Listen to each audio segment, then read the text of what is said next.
Motive is key rejuvenation of our cultural wisdom. इसलिए जो प्राचीनतम काल से जो हमारे यहाँ नॉलेज सिस्टम है उसको हम इन रूटीन देखना चाहते हैं। ये हम सबकी इच्छा है, आकांक्षाएं हैं। तो मुझे जितना समझ में आया उस हिसाब से भारतीय कालगणना ये सभी भारतीय शास्त्र विद्या और कलाओं का रूट है। इसलिए मुझे ये लगता है कि जब तक भारतीय काल गणना को हम पूरी तरह नहीं समझेंगे तब तक हमारे जिसे हम इंडिक नॉलेज सिस्टम कहते हैं उसको हम पूरी तरह समझ नहीं पाएंगे और उसके साथ न्याय नहीं कर पाएंगे। हमारा रीजनल कुछ कुछ अलग अलग प्रथाएं भी है ना, तो उसको फॉलो करने के लिए उचित समय देखने के लिए हम मुहूर्त शास्त्र का प्रयोग करते हैं। दूसरा है कि फल ज्योतिष, व्यक्तिगत फलादेश, यानी मेरे जीवन में घर कब होगा, गाड़ी कब होगी, नौकरी कब लगेगी, बच्चे कब होंगे, शादी कब होगी, वगैरह वगैरह जो पर्सनल चीजें हैं उसका एक गाइडेंस लेने के लिए हम यूज करते हैं। और तीसरा इतिहास संशोधन। ये तीनों विषय अपने आप में बहुत बड़े हैं, व्यापक है, परिपूर्ण विषय भी है। लेकिन भारतीय काल गणना जब हम कहते हैं वो सिर्फ और सिर्फ इन तीन विषयों तक सीमित नहीं है। इसका संबंध हमारे सारे के सारे शास्त्र विद्या और कलाओं से। हम जो कहते हैं हमारे सारी संस्कृति का, हमारी पूरी के पूरी इंडिक नॉलेज सिस्टम का बेसिक आधार है, जहां से हम हमारी संस्कृति का शुरुआत समझते हैं, वो है वेद। और वेदों को समझने के लिए मूल जो शास्त्र है जिन्हें हम वेदांग कहते हैं वो है शिक्षा, कल्प, व्याकरण, निरुक्त, छंद शास्त्र और ज्योतिष। अब वहां से लेकर अत्याधुनिक काल के जो विषय है, इवन बायोटेक्नोलॉजी ले लो, रॉकेटरी ले लो, स्पेस टेक्नोलॉजी ले लो, यहाँ तक के हर एक विषय का डेवलप होने का बेस पॉइंट हमेशा हमेशा केवल और केवल टाइम सेंस ही रहा है, ऐसा मुझे लगता है।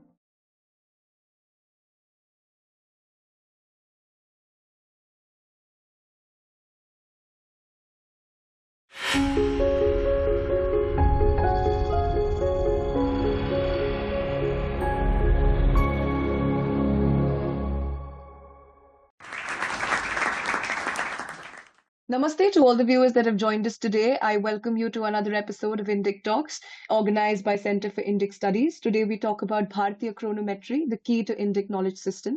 Time is a basic inherent sense and fundamental aspect of our existence. Every facet of life is deeply connected to the natural time sense. All the branches of the IKS have emerged from this basic time consciousness. And so we need a paradigm shift in our timekeeping system to get tuned with the nature and understanding of the Indian knowledge system. To explain the same, we have Vinayak Mureshwar Bedekar ji from Pune, Maharashtra. He is a BA in mathematics and a Yog Shikshak. He is dedicated researcher in the IKS industry and inventor of the clock Kalayan, the truly scientific clock based on ancient Indian chronometry. I welcome you, sir, and I request you to take over from here. धन्यवाद। सबसे पहले मैं एक शुरुआत ये करना चाहूंगा कि आपने मुझे कहा था कि इंग्लिश, हिंदी ये दोनों लैंग्वेज में हो सकता है, but I am comfortable with Hindi. उसमें दो दो चीजें हैं कि एक तो इंग्लिश से मैं कनेक्ट नहीं कर पाता हूँ, इसलिए उसमें स्पीच या डायलॉग शुरू करने में मुझे थोड़ा सा वार्म अप पहले होना पड़ता है। और परहेज करता हूं मैं। इंग्लिश समझ में नहीं आती है ऐसा नहीं, क्योंकि भाषा का भी एक संस्कार होता है और इंग्लिश भाषा यूज करने पर जो संस्कार मेरे मन, बुद्धि, चित्त के जागृत होते हैं वो इंडिक नॉलेज सिस्टम के लिए ठीक नहीं है, ऐसा मुझे लगता बिल्कुल सही बोला आपने सर, बिल्कुल ही सही बोल दिया आपने कि मुझे है। लगता है शायद जिनका भी बहुत ज्यादा फ्लुएंसी है अंग्रेजी में, वो कहीं हम्म, ना कहीं उनकी विचारधारा में एकत्रित हो जाता है हाँ और वो, फिर बहुत हाँ लेकिन वो होता है। इंग्लिश का एडवांटेज सिर्फ और सिर्फ ये है कि हम्म। वर्ल्ड वाइड अगर हमें रीच करना है तो बिल्कुल। It is easier to reach out to more number of people. Correct. तो यानी इंग्लिश को बिल्कुल ही डिनाउंस करना है ऐसे ही मूड में नहीं हूँ, लेकिन I am comfortable with Hindi. बिल्कुल सर। हाँ, so we will go by English, Hindi and English. हाँ, बिल्कुल। ठीक। तो मेरा जो विषय है कि भारतीय कालगणना, भारतीय कालगणना ये अब इंडिक नॉलेज सिस्टम जो हम सब काम कर रहे हैं उनका बेसिक मोटिव जो है, motive is key rejuvenation of our cultural wisdom. इसलिए जो प्राचीनतम काल से जो हमारे यहाँ नॉलेज सिस्टम है उसको हम इन रूटीन देखना चाहते हैं। ये हम सबकी इच्छा है, आकांक्षाएं हैं। तो मुझे जितना समझ में आया उस हिसाब से भारतीय कालगणना ये सभी भारतीय शास्त्र विद्या और कलाओं का रूट है।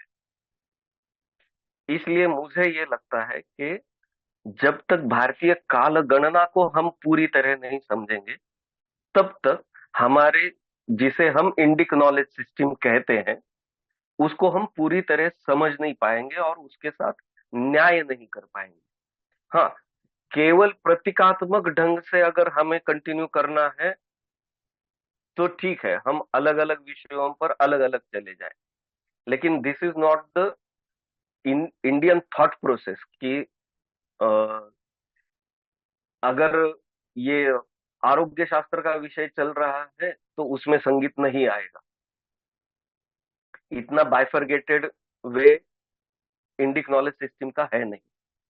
तो अब इन सभी शास्त्र भारतीय, हम इसके बारे में अहोभावित जो होते हैं, we feel proud about it. वो प्राइड किस लिए है?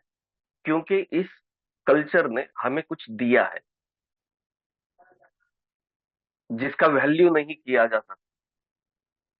हाँ, तो उस रिस्पेक्ट की वजह से, उस एहसास की वजह से हम ये करते हैं, अहोभावित होते हैं, वी फील प्राइड। वो जो कुछ दिया है इस संस्कृति में, उसमें अलग अलग शास्त्र विद्या और कलाएं हैं।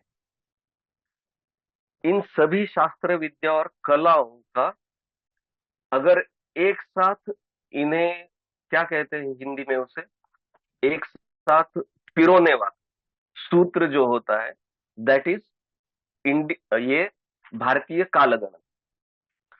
तो अभी बहुत सारे लोगों ने अच्छे अच्छे प्रयास भी किए हैं, उनके प्रयासों को भी मैं यानी अप्रिसिएट करता हूँ कि अलग अलग लोगों ने कुछ प्रयास किए हैं वैदिक घड़ी को लोगों के सामने लाने के, लेकिन वो सिर्फ प्रतीकात्मक रह चुके हैं ऐसा मुझे लगता है।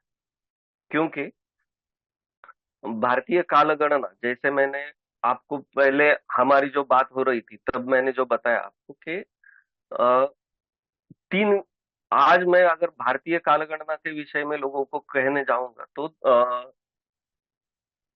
हमारा दिमाग सिर्फ और सिर्फ तीन विषयों तक सीमित रहता है। दैट इज, एक तो सबसे पहले मुहूर्त शास्त्र, यानी मेरे घर में मेरे पारंपरिक पर्व किस समय में मनाए जाए, धर्मशास्त्र के आधार पर। और उसमें भी, धर्मशास्त्र में भी हमारा रीजनल कुछ कुछ अलग अलग प्रथाएं भी है ना। तो उसको फॉलो करने के लिए, उचित समय देखने के लिए हम मुहूर्त शास्त्र का प्रयोग करते हैं। दूसरा है कि फल ज्योतिष, व्यक्तिगत फलादेश, यानी मेरे मेरे जीवन में घर कब होगा, गाड़ी कब होगी, नौकरी कब लगेगी, बच्चे कब होंगे, शादी कब होगी, वगैरह वगैरह, जो पर्सनल चीजें हैं उसका एक गाइडेंस लेने के लिए हम यूज करते हैं, और तीसरा इतिहास संशोधन। ये तीनों विषय अपने आप में बहुत बड़े हैं, व्यापक है, परिपूर्ण विषय भी है। लेकिन अ, भारतीय काल गणना जब हम कहते हैं, वो सिर्फ और सिर्फ इन तीन विषयों तक सीमित नहीं है। इसका संबंध हमारे सारे के सारे शास्त्र, विद्या और कलाओं से। तो उसमें मैं हमेशा उदाहरण देता हूँ। शायद आपको मैंने जो एक लिंक भेजा था मेरे पुराने किसी पॉडकास्ट का, उसमें अगर आपने सुना होगा तो वो विषय आए हैं। लेकिन हर जगह मुझे वो उदाहरण देना जरूरी है। एक पॉडकास्ट में आया तो दूसरी पॉडकास्ट में नहीं आ सकता, ऐसा नहीं हो सकता, क्योंकि वो बेसिक पॉइंट्स है समझाने के। तो हम जो कहते हैं, हमारे सारी संस्कृति का, हमारी पूरी के पूरी इंडिक नॉलेज सिस्टम का बेसिक आधार है, जहां से हम हमारी संस्कृति का शुरुआत समझते हैं, वो है वेद। और वेदों को समझने के लिए मूल जो शास्त्र है, जिन्हें हम वेदांग कहते हैं, वो है शिक्षा, कल्प, व्याकरण, निरुक्त, छंद शास्त्र और ज्योतिष। अब वहां से लेकर अत्याधुनिक काल के जो विषय है, इवन बायोटेक्नोलॉजी ले लो, रॉकेटरी ले लो, स्पेस टेक्नोलॉजी ले लो, यहां तक के हर एक विषय का डेवलप होने का बेस पॉइंट हमेशा हमेशा केवल और केवल टाइम सेंस ही रहा है, ऐसा मुझे लगता है, जो मैं लोगों के सामने लाना चाहता हूँ। क्यों है ऐसा? तो उसका मैं उदाहरण देता हूँ कि जैसे सबसे पुराने शास्त्र अगर हम ले, वेदांगों में से समझो, फॉर एग्जाम्पल हम ले लेते हैं कि व्याकरण। तो व्याकरण क्या है? अक्षर, अक्षरों के जोड़ से शब्द निर्मिति, और शब्दों के जोड़ से अर्थपूर्ण वाक्य निर्मिति। इसमें अक्षर ये बेसिक। अब ये अक्षर भारतीय परिप्रेक्ष्य में लघु, गुरु और प्लुत होता है। और उसका लघु और गुरुत्व किस आधार पर निश्चित होता है? यानी कितने समय तक मैंने उस अक्षर का उच्चारण किया। वो समय कम है तो वो लघु अक्षर हुआ, और वो समय अगर थोड़ा बड़ा है तो वो गुरु अक्षर हुआ। यानी व्याकरण व्याकरण को समझने का baseline is also time sense, which is inner time sense. मैंने इतने क्षणों तक इस अक्षर का उच्चारण किया है तो वो लघु अक्षर हुआ, और इतने क्षणों तक, थोड़े ज्यादा क्षणों तक उच्चारण किया है तो वो गुरु अक्षर हुआ। ये जो इंटरनल टाइम सेंस है, इसके लिए बाहर का कोई ये स्टॉप वॉच जैसा कोई यूज नहीं कर सकते हम। इतनी बेसिक चीजें है ये कि इनर टाइम सेंस से जुड़ी हुई है। फॉर एग्जाम्पल कि अगर 100 मीटर्स का रेस लगा है, तो 100 मीटर्स रनिंग का रेस लगा है, तो उसमें बाहर से ऑब्जर्व करते वक्त हम स्टॉप वॉच जैसी चीजें यूज करते हैं कि इसने 9 मिनट्स में कंप्लीट किया, इसने 9 मिनट्स एंड 100 मिली सेकेंड्स में कंप्लीट किया, है ना। लेकिन ये बाह्य चीजों को देखने के लिए हम स्टॉप वॉच जैसी चीजें यूज करते हैं। यहां पर तो गणित उससे भी मिली सेकेंड से भी माइक्रो लेवल का है, जो इनर इनर सेंस ही होना चाहिए उसके लिए। तो वो इनर सेंस डेवलप हो, इसलिए हमारे पुराने जो यूनिट्स है, घटिका, पल, विपल, प्रतिविपल, क्षण, निमेष, त्रुटि, मात्रा, ये जो पुराने टाइम कैलकुलेशन के यूनिट्स है, इससे हमारा पूरा कनेक्शन टूट चुका है पिछले 1000 वर्षों में। जब से हमारी संस्कृति पर आक्रमण शुरू हुए हैं, तब से इसका कनेक्ट टूटता जा रहा है, और उसका लिमिटेड यूज हम सिर्फ आज मुहूर्त शास्त्रों में करते हैं और फल ज्योतिष में यूज करते हैं। अब ये टाइम सेंस मैंने ये विषय लोगों के सामने आए। अब आने वाली दिवाली से मैं मेरा प्रोडक्ट भी सामने ला रहा हूं, कालायन नाम से। इसमें इस घड़ी में अ, राशि नक्षत्र मंडल है, उस राशि नक्षत्र मंडल को एट एक्चुअल स्पीड भी दिया गया है। प्लैनेटरी पोजीशंस भी इस पे डिपिक्ट होगी। जीपीएस रिलेवेंट टाइम दिखाया जाएगा, और टाइम ये दोनों यूनिट्स में दिखाया जाएगा। जो आज हम समझते हैं आवर्स, मिनट्स एंड सेकंड्स, उसमें भी दिखाया जाएगा, और उसके साथ साथ घटिका पल विपल में भी दिखाया जाएगा। यानी हम अगर चाहते हैं कि ये पुराने यूनिट्स जो हमारे इनर टाइम सेंस के यूनिट्स है वो अगर हम समझ पाए, तो हम इंडियन नॉलेज सिस्टम की तरफ जा सकते हैं। क्योंकि इंडियन नॉलेज सिस्टम की तरफ जाने के लिए क्यों जरूरी है ये? क्योंकि जैसे मैंने व्याकरण का बताया, वैसे एक ब्रॉडरली समझ में आए इसलिए मैं आयुर्वेद का हमेशा उदाहरण देता हूँ कि आयुर्वेद में, आयुर्वेद के आधार पर हम ये समझा सकते हैं कि ये टाइम सेंस क्यों जरूरी। आयुर्वेद में किसी भी आरोग्य शास्त्र को समझने के लिए जो ब्रॉडरली 3 डिविजन्स होता है, तो किसी भी आरोग्य शास्त्र को समझने के लिए उसको ब्रॉडरली 3 डिविजन्स में देखा जाता है कि एक तो एनाटॉमी, फिजियोलॉजी, शरीर रचना शास्त्र, और उससे रिलेटेड डायग्नोसिस यानी निदान शास्त्र, के ये बेसिक शरीर रचना है, और उसमें जो डिफॉर्मिटी या डिसईज है उसको डिटेक्ट करना, ये हुआ निदान शास्त्र। दूसरा विभाग आता है औषध निर्मित, और तीसरा विभाग आता है कि ट्रीटमेंट, एक्चुअल ट्रीटमेंट क्या देना है। तो आयुर्वेद का ही हम देखें तो इन तीनों चीजों के लिए शरीर रचना और निदान शास्त्र यानी एनाटॉमी एंड डायग्नोस्टिक्स, इसमें नाक्षत्रीय कालगणना ये ज्यादा इंपॉर्टेंट फैक्टर बनता है। औषध निर्मित में हम आते हैं तो चांद्र कालगणना को ज्यादा महत्व दिया जाता है, और ट्रीटमेंट सेक्शन जो है उसमें सौर कालगणना को ज्यादा महत्व दिया जाता है। उस आधार पर तीनों चीज यानी शरीर रचना को समझना है तो नाक्षत्रीय कालगणना समझना जरूरी है, जो आज हम कनेक्ट नहीं कर पाते हैं। अगर देखा जाए तो इसका एक एग्जांपल देता हूं मैं कि हमारा थॉट प्रोसेस कहां पर अटक जाता है इंडियन नॉलेज सिस्टम रिवाइव करने के लिए, कि इन एक मिनट, हाँ, इस तरह बता सकता हूं मैं कि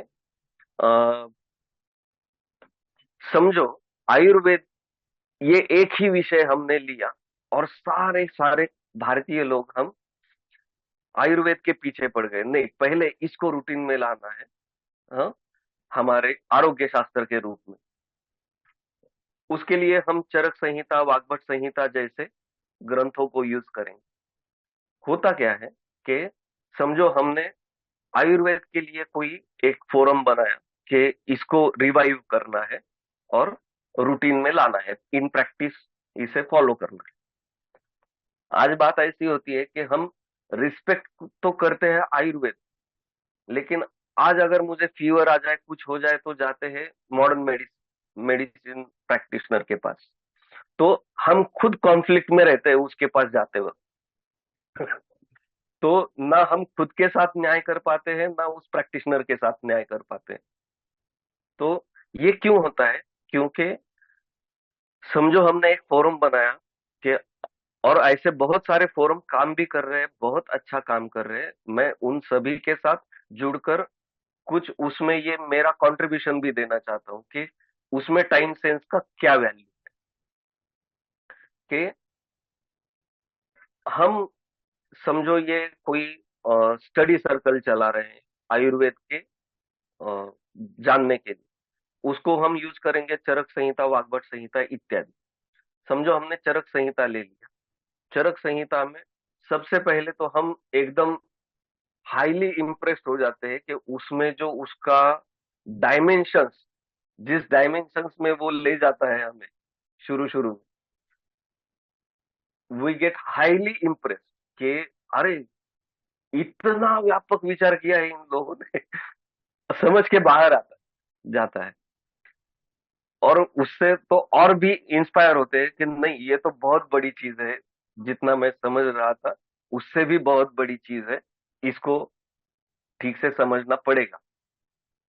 लेकिन आगे चलकर क्या होता है, समझो फॉर एग्जाम्पल, ये एग्जाम्पल मैं हर जगह देता हूँ। मैं भी, किसी ने मेरा अगर दूसरा कोई पॉडकास्ट सुना है तो कोई कह सकता है कि ये रिपीट कर रहा है, हर जगह यही जाके बात करता है। लेकिन कुछ सिलेक्टिव एग्जाम्पल्स होने चाहिए जो मैं हर जगह बता सकता हूँ। इसलिए मैं कुछ सिलेक्टेड एग्जाम्पल्स भी आएंगे इसमें कि फॉर एग्जाम्पल, समझो चरक संहिता में कोई एक वनस्पति के बारे में, किसी व्याधि में उपचार के बारे में बताया गया है कि ये पीपल के पेड़ की मूली का यूज करना है, ये हमारा मुख्य औषधि द्रव्य है, पीपल की पेड़ की मूली। यहां तक हमारे समझ में आता है सब।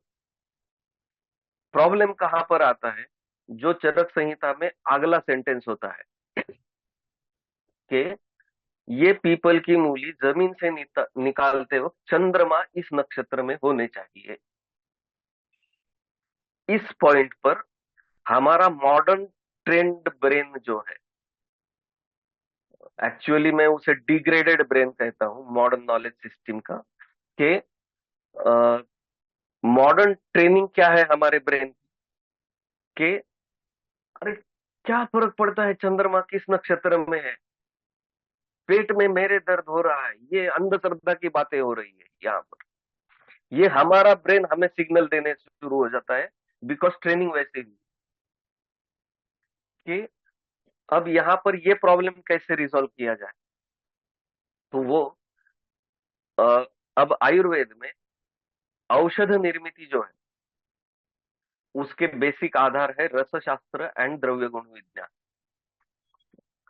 द्रव्य क्या होता है, द्रव्य यानी किसी भी मटेरियल को द्रव्य बोला जाता है। और द्रव्य का 8 अंगों से परीक्षण होता है कि उसका गुण क्या है, कर्म क्या है, तत्व क्या है वगैरह।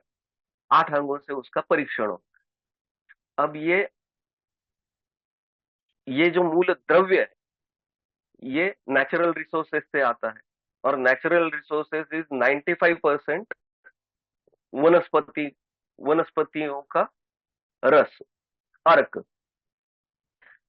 इसलिए उसे कई जगह अर्क शास्त्र भी कहा जाता है या रस शास्त्र भी कहा जाता है। और बाकी 5% जो बचा है वो खनिज, खनिज द्रव्य है, यानी मिनरल्स या धातु। लेकिन मेजरली तो सारा का सारा वनस्पतियों का अर्क। अब यानी द्रव्य गुण विज्ञान जो आयुर्वेद में औषध निर्मिति विभाग का जो आधार है, द्रव्य गुण विज्ञान एंड रसशास्त्र, वो कहाँ से आता है, वनस्पति शास्त्र से, वनस्पति शास्त्र एंड वृक्षायुर्वेद। अब वनस्पति शास्त्र और वृक्षायुर्वेद कहाँ से निकलता है, कश्यप संहिता। और कश्यप संहिता जाकर रिलेट करती है ऋग्वेद एंड अथर्ववेद। अब ये सब ट्रैक हम जब फॉलो करते हैं, तब जाकर जब हम कश्यप संहिता तक पहुंचते हैं, तब जाकर हमें पता चलता है कि वहां पर वनस्पति के मेटाबॉलिज्म की बात हो रही है। और दो तरह का मेटाबॉलिज्म, दिन में होने वाला यानी सूर्य की पोजीशन पे आधारित मेटाबॉलिज्म, और दूसरा ऋतु आधारित, ऋतु आधारित मेटाबॉलिज्म। यानी समझो आम का पेड़ है, तो आम के पेड़ में यानी गर्मी के दिनों में ही कुछ विशिष्ट रस रहेंगे, ये ऋतुशास्त्र आधारित मेटाबॉलिज्म होगा। और दूसरा दिनमान के हिसाब से सूर्य की पोजीशन पर कि किस समय कौन सा रस का, कौन सा रस किस तरह से कौन से पार्ट में होता है वनस्पति। ये कश्यप संहिता में जाकर समझते हैं। अब इस वनस्पति के मेटाबॉलिज्म के हिसाब से चरक जी जाकर बताते हैं कि पीपल की मूली निकालते वक्त चंद्रमा इस नक्षत्र में होने चाहिए, और उसका द्रव्य, औषधि द्रव्य बनाकर रोगी को देते समय में बृहस्पति इस नक्षत्र में होने चाहिए। अब इसका संदर्भ कहाँ कहाँ पर है? उस वनस्पति के मेटाबॉलिज्म का, औषधि द्रव्य बनाते वक्त उस पे होने वाले संस्कारों का, और व्याधिग्रस्त व्यक्ति को देते समय उस व्यक्ति के खुद के मेटाबॉलिज्म, इन तीनों का रेफरेंस बताने के लिए वो चंद्रमा, बृहस्पति, सूर्य की पोजीशन बताते हैं।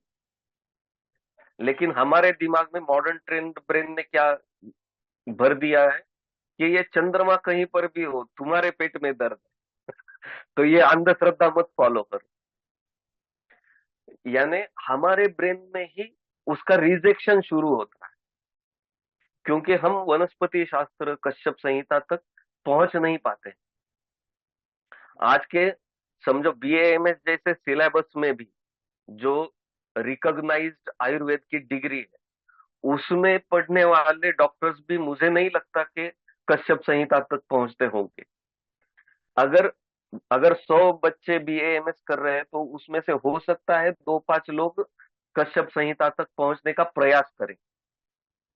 लेकिन अगर पहुंच भी जाते हैं तो आज का लाइफस्टाइल कुछ ऐसे बन गया है कि बीएएमएस, उसके बाद प्रैक्टिशनर का वो जो कुछ फॉर्मेलिटीज है वो पूरी करते करते ही 26-27 साल उम्र हो जाती है। तो सबसे पहला इंटेंशन रहता है, भाई मेरा काउंटर शुरू हो। पहले तो डॉक्टरी तमगा चिपकाने के लिए 20-25 लाख रुपया खर्चा किया है, वो पहले निकालना है। तो अगर पहुंच भी पाता है तो उस पर कंटिन्यू नहीं कर पाता है। इसलिए अब ये क्या हुआ है कि हम इस टाइम सेंस को, आयुर्वेद के अंतर्गत भी जो टाइम सेंस है जिसको इंटरप्रिट करने का हमारे पुराने प्रज्ञावानों का जो स्टाइल था बताने का, उसको मॉडर्न ब्रेन समझ नहीं पाता है, अप्रिसिएट नहीं कर पाता है। ये कॉन्फ्लिक्ट होता है। वो टाइम सेंस अगर फिर से आ जाए तो हम आयुर्वेद या किसी भी शास्त्र विद्या कला को अच्छे से अच्छे समझ पाएंगे। इसीलिए जब दूसरा एक उदाहरण देता हूं, ये आयुर्वेद के आधार पर बहुत सारा इलस्ट्रेशन जा सकता है, या किसी भी शास्त्र। हाँ, मैं ये दावा क्लेम नहीं करता हूं कि मैं हर एक शास्त्र का कुछ ज्ञाता वगैरह हूं। बिल्कुल नहीं। लेकिन हर एक शास्त्र में टाइम रिलेवेंट उसके कोर पॉइंट्स जो है वो कुछ मैंने अभ्यास किया हुआ है। तो अगर मुझे आयुर्वेद में कुछ काम करना है तो मुझे आयुर्वेद में जो कुछ टाइम टाइम के रिलेवेंट रेफरेंसेस लगते हैं, जो आयुर्वेद में कंट्रीब्यूट कर सकते हैं आयुर्वेद को और ज्यादा समझने के लिए, वो आयुर्वेद में जो ऑलरेडी काम करने वाले लोग हैं उनसे जुड़कर मैं मेरे पॉइंट शेयर करूंगा, और दोनों से मिलकर जो सामने आयुर्वेद की बातें आएगी, it will be a good thing for all over हमारी सोसाइटी के लिए।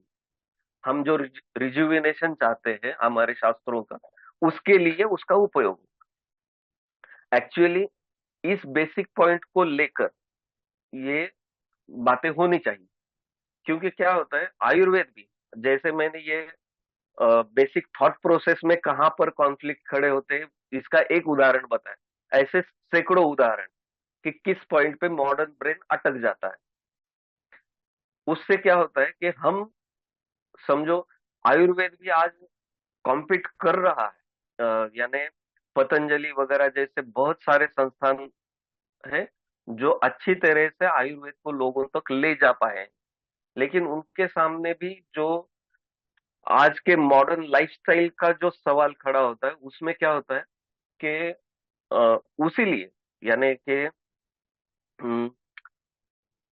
पुराने जमाने में अगर कोई चूर्ण वगैरह बनाकर देना है, ये अगर स्टाइल था औषध देने का, औषधि द्रव्य के प्रयोग का, उपचार विधि का, ट्रीटमेंट का, तो आज के लाइफस्टाइल में लोग उसे अप्रिसिएट नहीं कर पाते, क्योंकि आदत हो गई टैबलेट फॉर्म में। चूर्ण कौन बनाते बैठेगा? अगर बना बनाया चूर्ण भी पुड़ियों में बांध कर लाऊं तो वो निकालो, उस घर के किसी बर्तन में डालो, उसे उबालो, वगैरह वगैरह।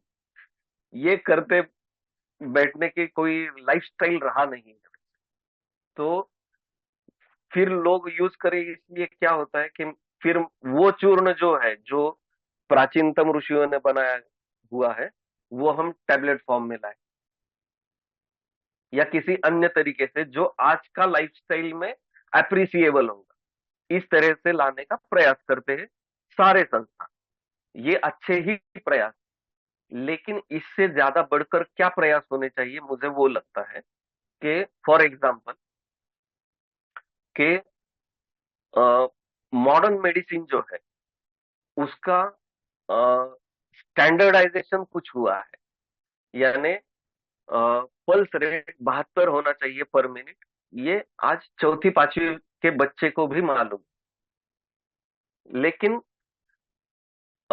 आयुर्वेद के ऐसे कुछ स्टैंडर्डाइजेशंस नहीं है कि जो आयुर्वेद का थॉट प्रोसेस है। आयुर्वेद केवल pulse rate, heart beat, body mass index,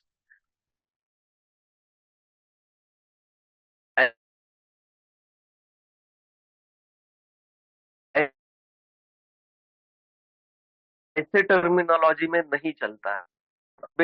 breathing, कि हमारी ईड़ा नाड़ी से ब्रीदिंग हो रहा है या पिंगला नाड़ी से ब्रीदिंग हो रहा है, इस पर भी आयुर्वेद के यानी निदान शास्त्र, डायग्नोस्टिक्स डिपेंड करता है कि अभी श्वास प्रश्वास ईड़ा नाड़ी से हो रहा है या पिंगला नाड़ी से।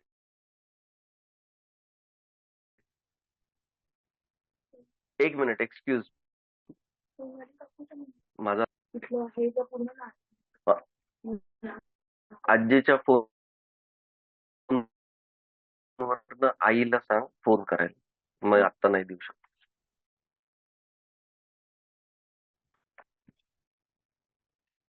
हाँ हाँ, तो मैं एग्जांपल दे रहा था कि ब्रीदिंग के, अब ये जो आयुर्वेद का थॉट प्रोसेस है कि ईड़ा नाड़ी से श्वास होना और पिंगला नाड़ी से श्वास होना, ये इस टर्मिनोलॉजी को मॉडर्न मेडिसिन एक्सेप्ट नहीं करता है, क्योंकि उनके पास उसके रेफरेंस पॉइंट्स नहीं है।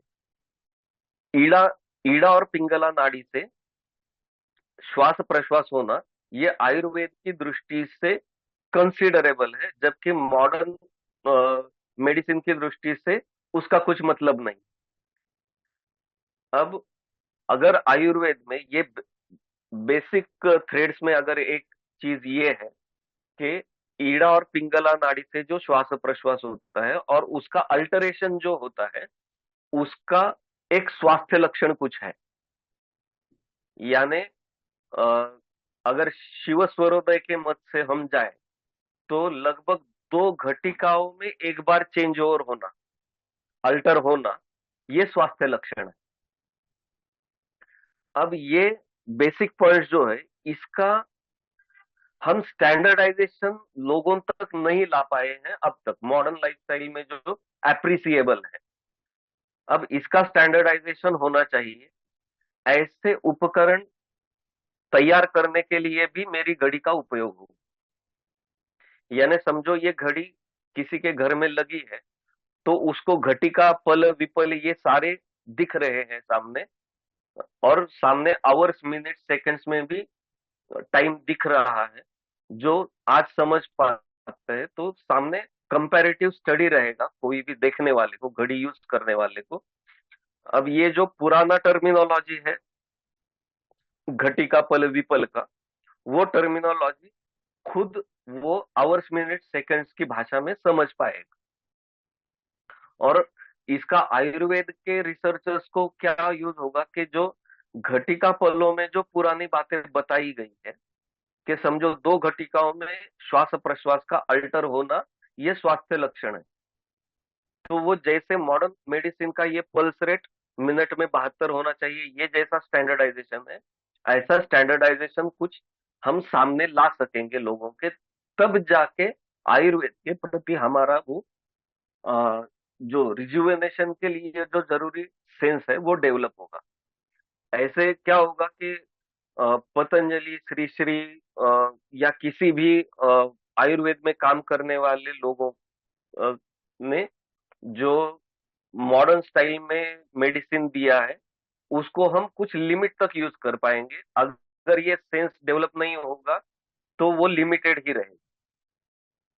इसलिए हर एक विषय में ये जो टाइम सेंस है वो डेवलप होना जरूरी है। जो पुराने जमाने में हम पंचांग यूज करते थे इसलिए हमारा वो टाइम सेंस था, यानी गांव के छोटे से छोटा किसान भी बात करते वक्त इजीली ये बात कर सकता था कि ये बारिश हुई है, ये जो मृग नक्षत्र की है या हस्त नक्षत्र की है। छोटे से छोटा किसान भी इन बातों को समझ पाता था। लेकिन आज वो कनेक्ट रहा नहीं है हमारा, वो कनेक्ट फिर से एस्टेब्लिश करेंगे तभी हम इंडिक नॉलेज सिस्टम को समझ पाएंगे। अब इसमें ये समझ, अब ये बहुत ही बेसिक लेवल पर कुछ चेंज ओवर करने का प्रयास है और वो हर एक फील्ड में होना चाहिए। इसलिए मैं ये घड़ी बना रहा हूं कि लोग इसे समझ पाए। ये घड़ी मैं तीन तरह से बनाऊंगा कि हाउस होल्ड में यूज करने के लिए वॉल माउंटेबल क्लॉक रहेगा, दूसरा कम्युनिटी सेंटर्स पे लगाने के लिए, कम्युनिटी सेंटर्स किसी भी तरह के हो सकता है, यानी वहां पर एक limited number of people at one point of time जहां पर होते हैं, यानी मंदिर हो या कोई म्यूजिक क्लास हो, योगा क्लास हो, स्कूल का कोई क्लास हो, ऐसे कम्युनिटी सेंटर्स पर लगाने के लिए कुछ अलग मॉडल रहेगा। और पब्लिक प्लेसेस में लगाने के लिए, पब्लिक प्लेसेस यानी large railway station, airports, schools, universities वगैरह, यहाँ पर लगाने के लिए अलग मॉडल है। दूसरी बात, अ, इन वॉल माउंटेबल या कम्युनिटी सेंटर के मॉडल्स में जो डिपिक्ट हो रहा है, मेरी घड़ी में जो चीजें दिख रही है वो पर्सनली भी यूज कर सके, इसलिए मोबाइल ऐप रूप में भी होगा। लेकिन मोबाइल ऐप जो रहेगा वो बेसिक फीचर्स के साथ आएगा और उसको एडिशनल फीचर्स सब्सक्रिप्शन मेथड से मिल जाएंगे। और तीसरा रिस्ट वॉच भी आएगा, स्मार्ट वॉच जो आज हम यूज करते हैं, लेकिन उसमें जो पर्सनल यूज के लिए भी उसमें हेल्थ रिलेटेड बहुत कुछ मिलता है। आज के स्मार्ट वॉच में बॉडी मास इंडेक्स से लेकर सब कुछ मिलता है। लेकिन उसमें ये जो भारतीय दृष्टि से जो टर्मिनोलॉजी है उसमें कुछ उस घड़ी में नहीं मिलता है। हमारा ब्रीदिंग पैटर्न, हमारा स्लीप पैटर्न वगैरह ये जो है ये भारतीय दृष्टि से जरूरी है आयुर्वेद की दृष्टि से, तो उसके भी कुछ सिग्नल्स आएंगे उसमें, यानी पर्सनली भी यूज कर सकते हैं, कम्युनिटी लेवल भी यूज कर सकते हैं, घर घर में हाउस होल्ड प्लानिंग के लिए भी उसमें कुछ फीचर्स होंगे। तो ये घड़ी का पर्पज है। और ये समझ में आए, इसका ज्यादा से ज्यादा प्रचार हो, प्रसार हो। मैं जो विषय लोगों के सामने लाना चाहता हूँ वो ज्यादा से ज्यादा अच्छी तरह समझा जाए, इसलिए मैं अलग अलग तरह से लोगों से जुड़ना चाहता हूँ। उस जुड़ने के प्रयासों में से एक ऐसे है आप जैसे लोगों से जुड़ जाना, आपसे कुछ शेयर करना, आपके माध्यम से लोगों तक पहुंचने का प्रयास, इस विषय को लोगों तक पहुंचाने का प्रयास करना। तो सबसे पहले मैं जो भूल गया था वो अभी कंप्लीट करता हूँ कि सबसे पहले मैं बोलना चाहता था कि आप अपने पॉडकास्ट पर मुझे बुलाने के लिए आपका धन्यवाद करना चाहता था। एक्चुअली शुरुआत वहां से होनी चाहिए थी, लेकिन मेरे जैसे रिसर्च पर्सन ऐसे होते हैं कि एक बार सब्जेक्ट में घुस गए तो घुस जाते हैं। तो सॉरी, शुरुआत में मैंने धन्यवाद करके शुरू करना चाहिए था। लेकिन ऐसे प्रयासों में मैंने एक बुक भी लिखी है, अंडरस्टैंडिंग द टाइम। ये भी मैं घड़ी के साथ साथ पब्लिश करूंगा आने वाली दिवाली पर। अब अ, हर एक विषय ऐसे पॉडकास्ट पर समझाया नहीं जा सकता। विषय अनेकों है, अनेकों है। आप अपने माइंड में जो कुछ विषय लाएंगे उसमें टाइम रेफरेंस क्या है, इसका रेफरेंस पॉइंट्स देने के लिए मैं तैयार हूं। लेकिन ये सब एक एक पॉडकास्ट में तो नहीं हो सकता। तो मैंने ये जो बुक लिखा है अभी मेरे पास, इसके कुछ मैंने मराठी में कुछ लिखा है और इंग्लिश में लिखने का कुछ प्रयास किया है। और एक बार ये मराठी एंड इंग्लिश में पब्लिश हो जाएगा तो उसके बाद हिंदी में भी मैं कोई ट्रांसलेटर मैं चाहूंगा कि ट्रांसलेटर मिल जाए तो ये विषय लोगों तक पहुंच जाए। कि इसमें से मैंने सिर्फ हेडिंग्स में बताता हूं आपको कि मैंने क्या हेडिंग्स पर काम किया है। अ, इस बुक में मैंने एक तो इंट्रोडक्शन एंड फॉरवर्ड तो लिखा है कि मैं इस विषय तक कैसे आया, क्यों आया, मेरा पर्पस क्या है और मेरा बैकग्राउंड क्या है, ये फॉरवर्ड में आता है। इंट्रोडक्शन में पर्पस आता है। उसके बाद वेरियस पर्सपेक्टिव्स अबाउट टाइम, वो मेन चैप्टर है। वेरियस पर्सपेक्टिव्स क्या होता है टाइम को समझने के लिए? एक तो प्रैक्टिकल रैशनल अप्रोच होता है हमारा कि ये काटा यहाँ पर है तो मुझे ये काम करना है एक्टिविटीज मैनेजमेंट के लिए। और आज अनफॉर्चुनेटली सिर्फ और सिर्फ ये पर्सपेक्टिव पर हम चलते हैं कि काटा कहां पर गया है, वहां पर हमारा काम इतने बजे ये काम होना है। अब ये हमारा एक्टिविटीज मैनेजमेंट के लिए जरूरी है, लेकिन it is not a complete time sense.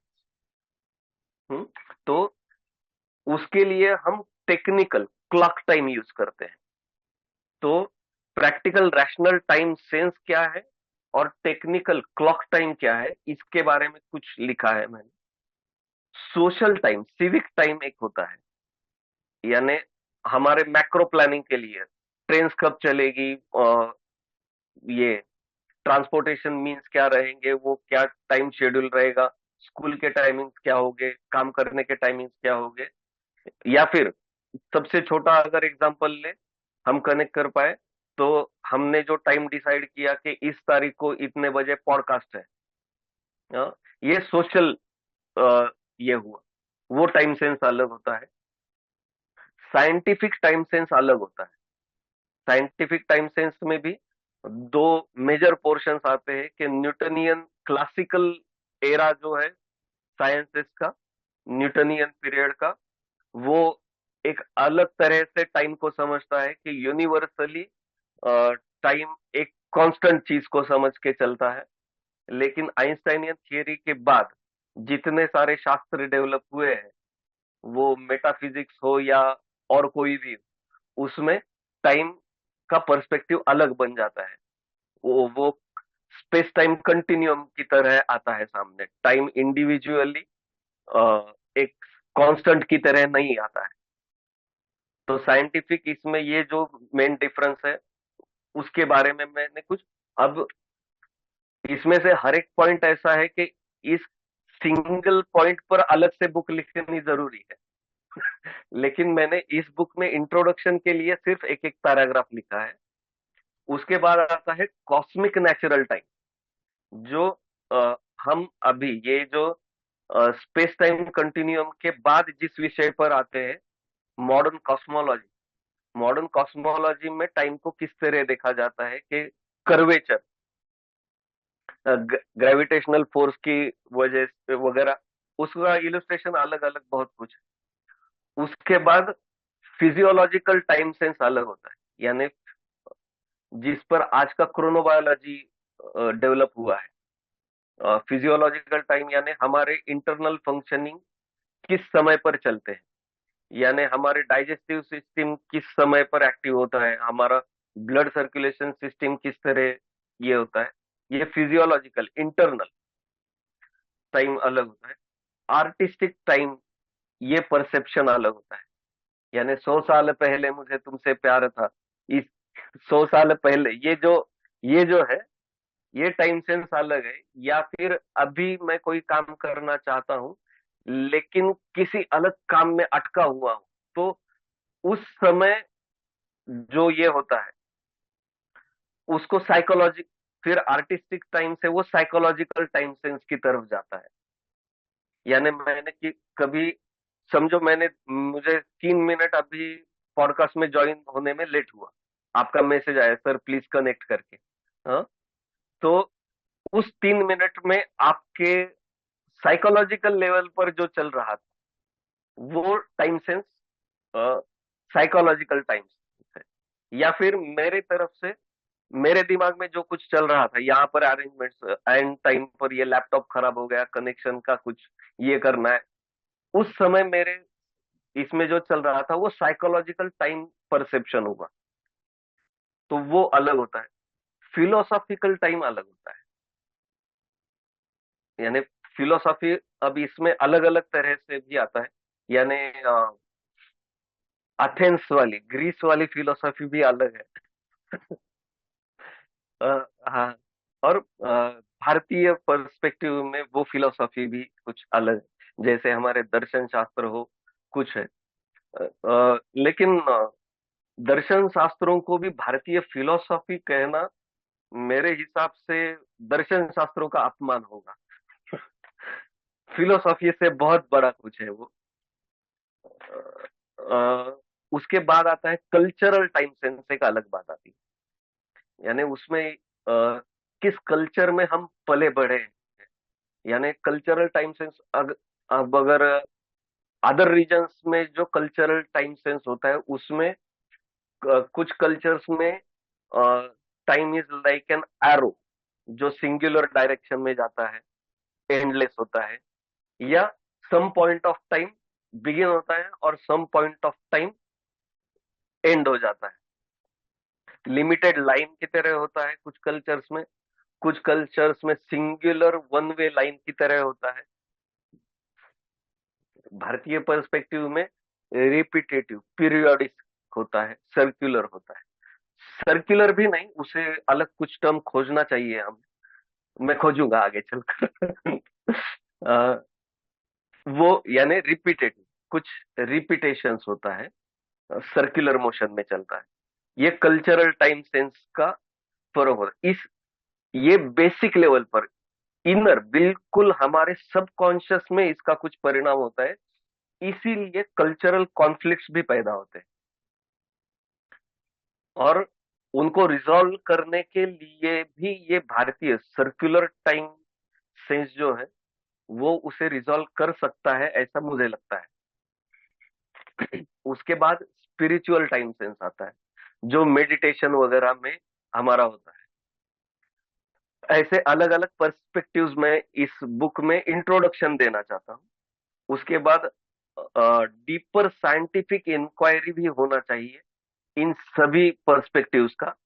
वो भी a deeper scientific inquiry into time नाम से एक चैप्टर लिखा है मैंने, जिसमें कॉन्शियसनेस की तरफ बात लाना चाहता हूँ।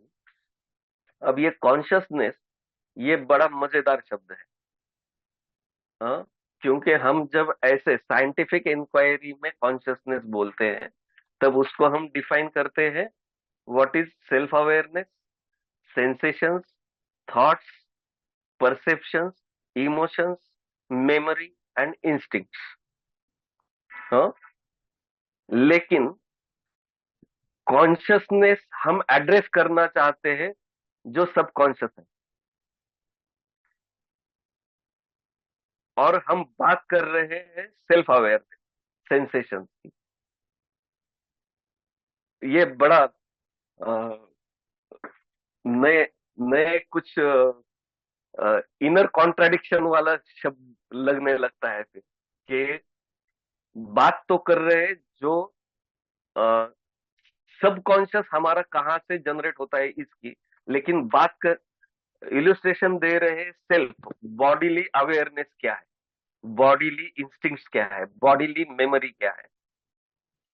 तो उसको रिजोल्यूशन के लिए भी बेसिकली ये टाइम सेंस होना जरूरी है, जिसे मैं टाइम कॉन्शियसनेस नाम से आगे लाना चाहता हूँ, कि कॉन्शियसनेस इज समथिंग, क्योंकि टाइम ये जो है ना, ये बहुत ही गहरा हमारे एग्जिस्टेंस का बेसिक रीजन है। बाकी किसी भी सेंस में जो हम एक्सटर्नली यूज करते हैं, किसी भी यूनिट में अगर फर्क कर हो जाए, तो हमारे सिर्फ इंटरैक्शंस में फर्क पड़ता है। जैसे पुराने जमाने में हम अ, कोई वजन के अलग अलग यूनिट्स यूज करते थे, लेकिन आज स्टैंडर्डाइज यूनिट्स में लेते हैं किलो और ग्राम्स में। या कपड़ा गिनने के लिए पुराने जमाने में हर एक प्रांत में कुछ अलग अलग था। यहाँ महाराष्ट्र में वार बोलते थे, 9 वार साड़ी होती थी, है ना, लेकिन आज मीटर्स में चलता है। इससे क्या होता है कि मेरा सिर्फ काउंटर पे होने वाला ट्रांजैक्शन बदलेगा। हम अगर पूरा पुराने वार यूनिट्स को हम यूज करें या मीटर्स यूनिट यूज करें, सामने वाला ट्रांजैक्शन बदलेगा। दुकानदार बोलेगा 9 वार के लिए इतना पैसा है और 8 मीटर्स के लिए इतना पैसा है। इसमें हमारे लाइफस्टाइल का बेसिक सेंस का, कल्चरल सेंस में फर्क नहीं पड़ने वाला है। लेकिन टाइम यूनिट अगर हम बदल लें, तो उसमें क्योंकि टाइम हमारे एग्जिस्टेंस का बेसिक रीजन है, हमारे थॉट प्रोसेस में ही फर्क पड़ जाता है। इसलिए हमें ये पुराने यूनिट्स को समझना भी जरूरी है। इसलिए मैं ये घड़ी के रूप में सामने ला रहा हूं। क्रोनोबायोलॉजी विषय आपको पता है? क्रोनोबायोलॉजी, क्रोनोबायोलॉजी, तो आप उस फैकल्टी में रहेंगी शायद, या बायोलॉजी सब्जेक्ट रहेगा तो मालूम रहेगा, लेकिन ज्यादातर लोगों को अभी इंट्रोड्यूस होना है वो। 30-35 साल पहले जैसे माइक्रोबायोलॉजी ये नया सब्जेक्ट आया बायोलॉजी के अंतर्गत, वैसे आज 30 साल पहले माइक्रोबायोलॉजी जिस लेवल पर थी, उस लेवल पर आज क्रोनोबायोलॉजी। क्रोनोबायोलॉजी का basic statement is every creature in this world has its own biological clock, जिस हिसाब से वो चलता है, एक्टिवेट होता है। तो वो क्रोनोबायोलॉजी के अंतर्गत भी फिर circadian rhythm, biological clocks, sleep wake cycles, environmental cues, health and diseases, neurological cycles, इस बारे में बातें होती है। यानी जो पर्सपेक्टिव्स अबाउट टाइम मैंने जो बताया कि फिजियोलॉजिकल टाइम कुछ होता है, उसका ये इलस्ट्रेशन करने वाला जो ब्रांच है, दैट इज क्रोनोबायोलॉजी। उसके बाद फिर ऐसे सारे विषयों को डीपर साइंटिफिक इंक्वायरी किन किन पॉइंट्स पर होनी चाहिए, वो कुछ सामने लाना चाहता हूँ।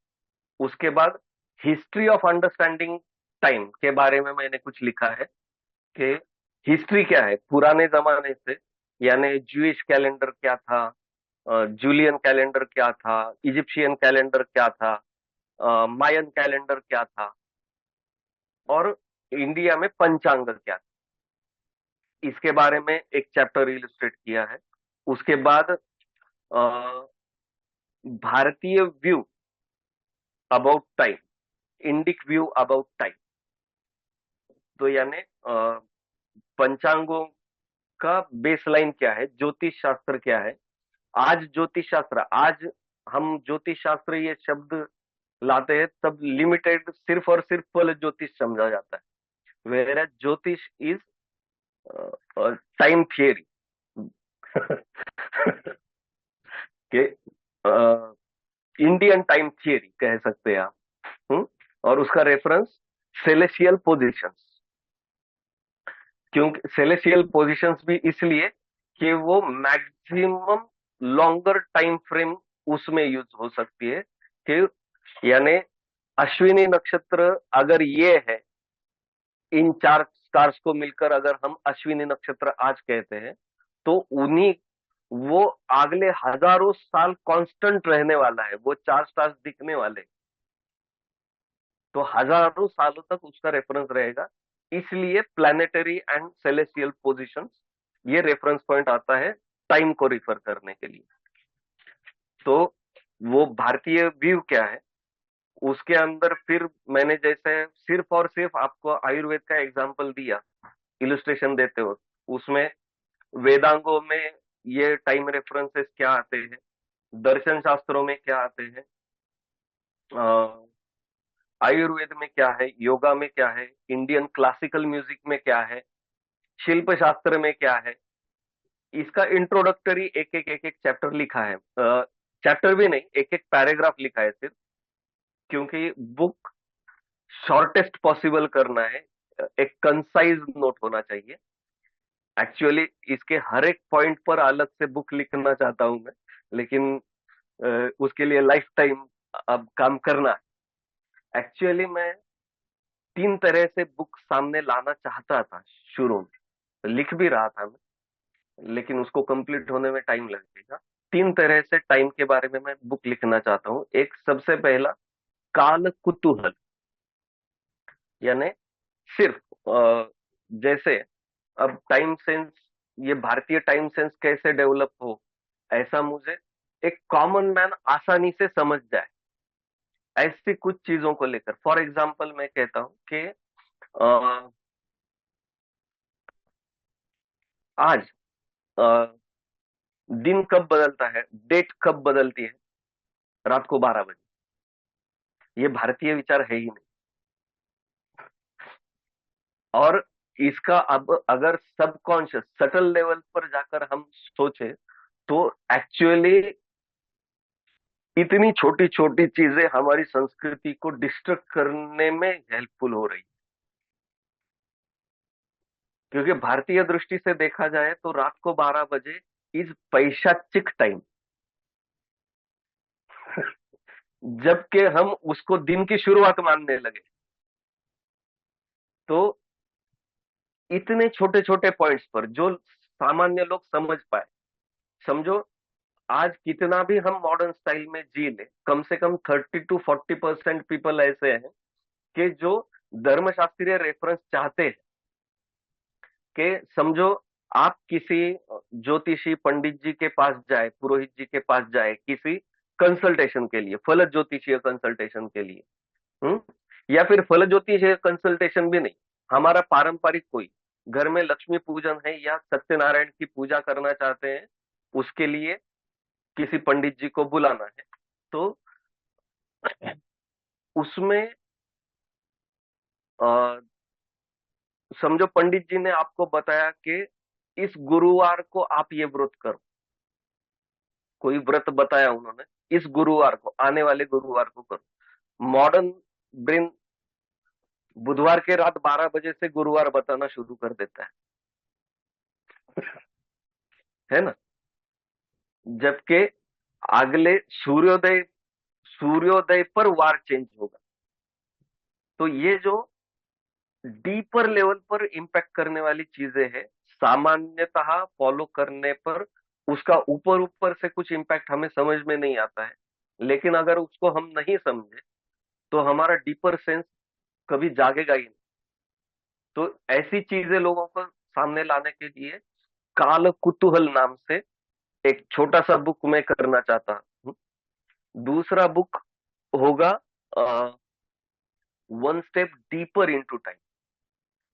ये इसके पैरेलल में मैं जाना चाहता हूँ, जैसे टाइम के बारे में the most popular book is वो इनका a brief history of time, Stephen Hawking. अब वो जो है वो लिमिटेड मॉडर्न कॉस्मोलॉजी के पर्सपेक्टिव में जो स्पेस टाइम कंटिन्यूम आता है, उसमें भी whoever surrenders to the big bang theory, सिर्फ उसके लिए यूज है उस। लेकिन जनरल परसेप्शन क्या है कि कम से कम 1 करोड़ बुक शेल्फ में आपको वो बुक दिखेगी, ए ब्रीफ हिस्ट्री ऑफ टाइम। वो 1 करोड़ में से कितने लोगों ने पढ़ी है मैं नहीं जानता। हो सकता है समझ लो 1 लाख लोगों ने पढ़ी है। लेकिन कंपैरिजन उससे होता है। मैं कम उस उस कंपैरिजन में साइंटिफिक इंक्वायरी ऑफ टाइम में लिमिटेशंस क्या क्या आते हैं, और surrendering to big bang theory क्या नए कॉन्फ्लिक्ट निर्माण करता है। ये टोटली साइंटिफिक लेवल पर मैं एक बुक लिखना चाहता हूँ, one step deeper into time. और तीसरा बुक आएगा अथा तो काल जिज्ञासा, पूर्ण भारतीय परिप्रेक्ष्य में, जो उसके सूक्ष्मतम आध्यात्मिक लेवल तक जाएगा। लेकिन ये तीनों प्रोजेक्ट्स मेरे आगे चलकर आएंगे। अब भी लोगों को समझाना जरूरी है कि ये टाइम सेंस क्यों जरूरी है, भारतीय पर्सपेक्टिव में टाइम को समझना क्यों जरूरी है। इसके लिए ये बुक बना रहा हूँ कि उसमें ये सारे एंगल्स आ जाए। उसके बाद लिमिटेशंस के लिए मैंने एक चैप्टर लिखा है बुक में। लिमिटेशंस 2 तरह के बताए मैंने, जिसमें से एक लिमिटेशन ये हमारा कॉन्वर्सेशन शुरू होने के शुरू में बताया मैंने, लैंग्वेज। इंग्लिश में सिर्फ और सिर्फ इसलिए किया है मैंने बुक को कि ज्यादा से ज्यादा लोगों तक पहुंचे, और मॉडर्न एजुकेशन सिस्टम में ट्रेन हुआ ब्रेन जो है उसको कुछ पॉइंट समझ में आए, इसलिए इंग्लिश में लिखा है। अदरवाइज इसको मैं इंडियन लैंग्वेजेस में ट्रांसलेट करना चाहता हूँ। मराठी में मैं कर लूंगा, मैं मराठी हूँ। लेकिन बाकी लैंग्वेजेस में करने के लिए मुझे किसी ना किसी की हेल्प लेनी चाहिए। और दूसरा लिमिटेशन जो अब भी मैंने इलुस्ट्रेट किया, साइंटिफिक इंक्वायरी और is not limited to big bang theory, उससे बाहर निकलो। मेटाफिजिक्स भी कुछ होता है, ये भी कुछ होता है, वो भी कुछ होता है, बहुत सारी चीजें हैं। स्ट्रिंग थियरी भी होती है, उन सभी पर्सपेक्टिव्स में। अब ये स्पेस टाइम कंटिन्यूम का एक मैं छोटा सा एक सेंटेंस यहाँ पर बोलकर हम आगे चलेंगे। स्पेस टाइम कंटिन्यूम आइंस्टाइनियन थियरी के बाद सामने डिस्कशन में आया है, और उसके बाद सब अलग अलग थियरीज आनी शुरू हुई। अब अगर हम बिग बैंग थियरी को सरेंडर करें, स्पेस टाइम कंटिन्यूम बोल रहे हैं, तो बिग बैंग थियरी कहती है at a starting point of time there was a singularity, और उसका बैंग हो गया, इट इज स्प्रेडिंग। ठीक।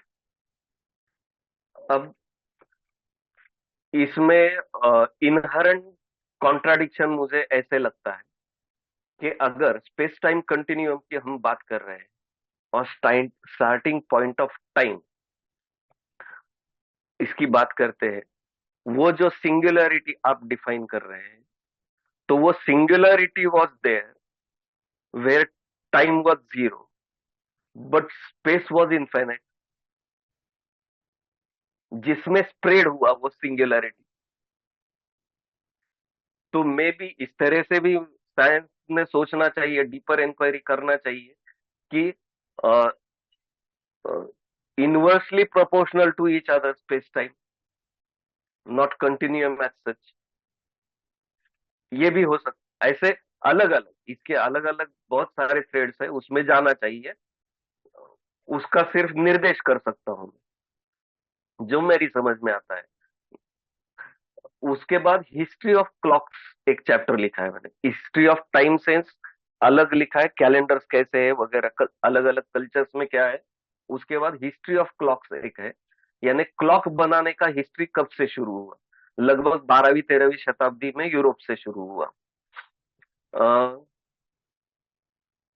फिर टूवर्ड्स आइडियल टाइम कीपिंग, जो मैं एक्सपेक्ट कर रहा हूं कि मॉडर्न, ये अच्छा है कि क्लॉक जैसी कोई चीज बनाई है, ज्यादा से ज्यादा लोगों तक पर्सनली भी यूज कर सकते हैं, मैक्रो लेवल पे भी यूज हो सकता है।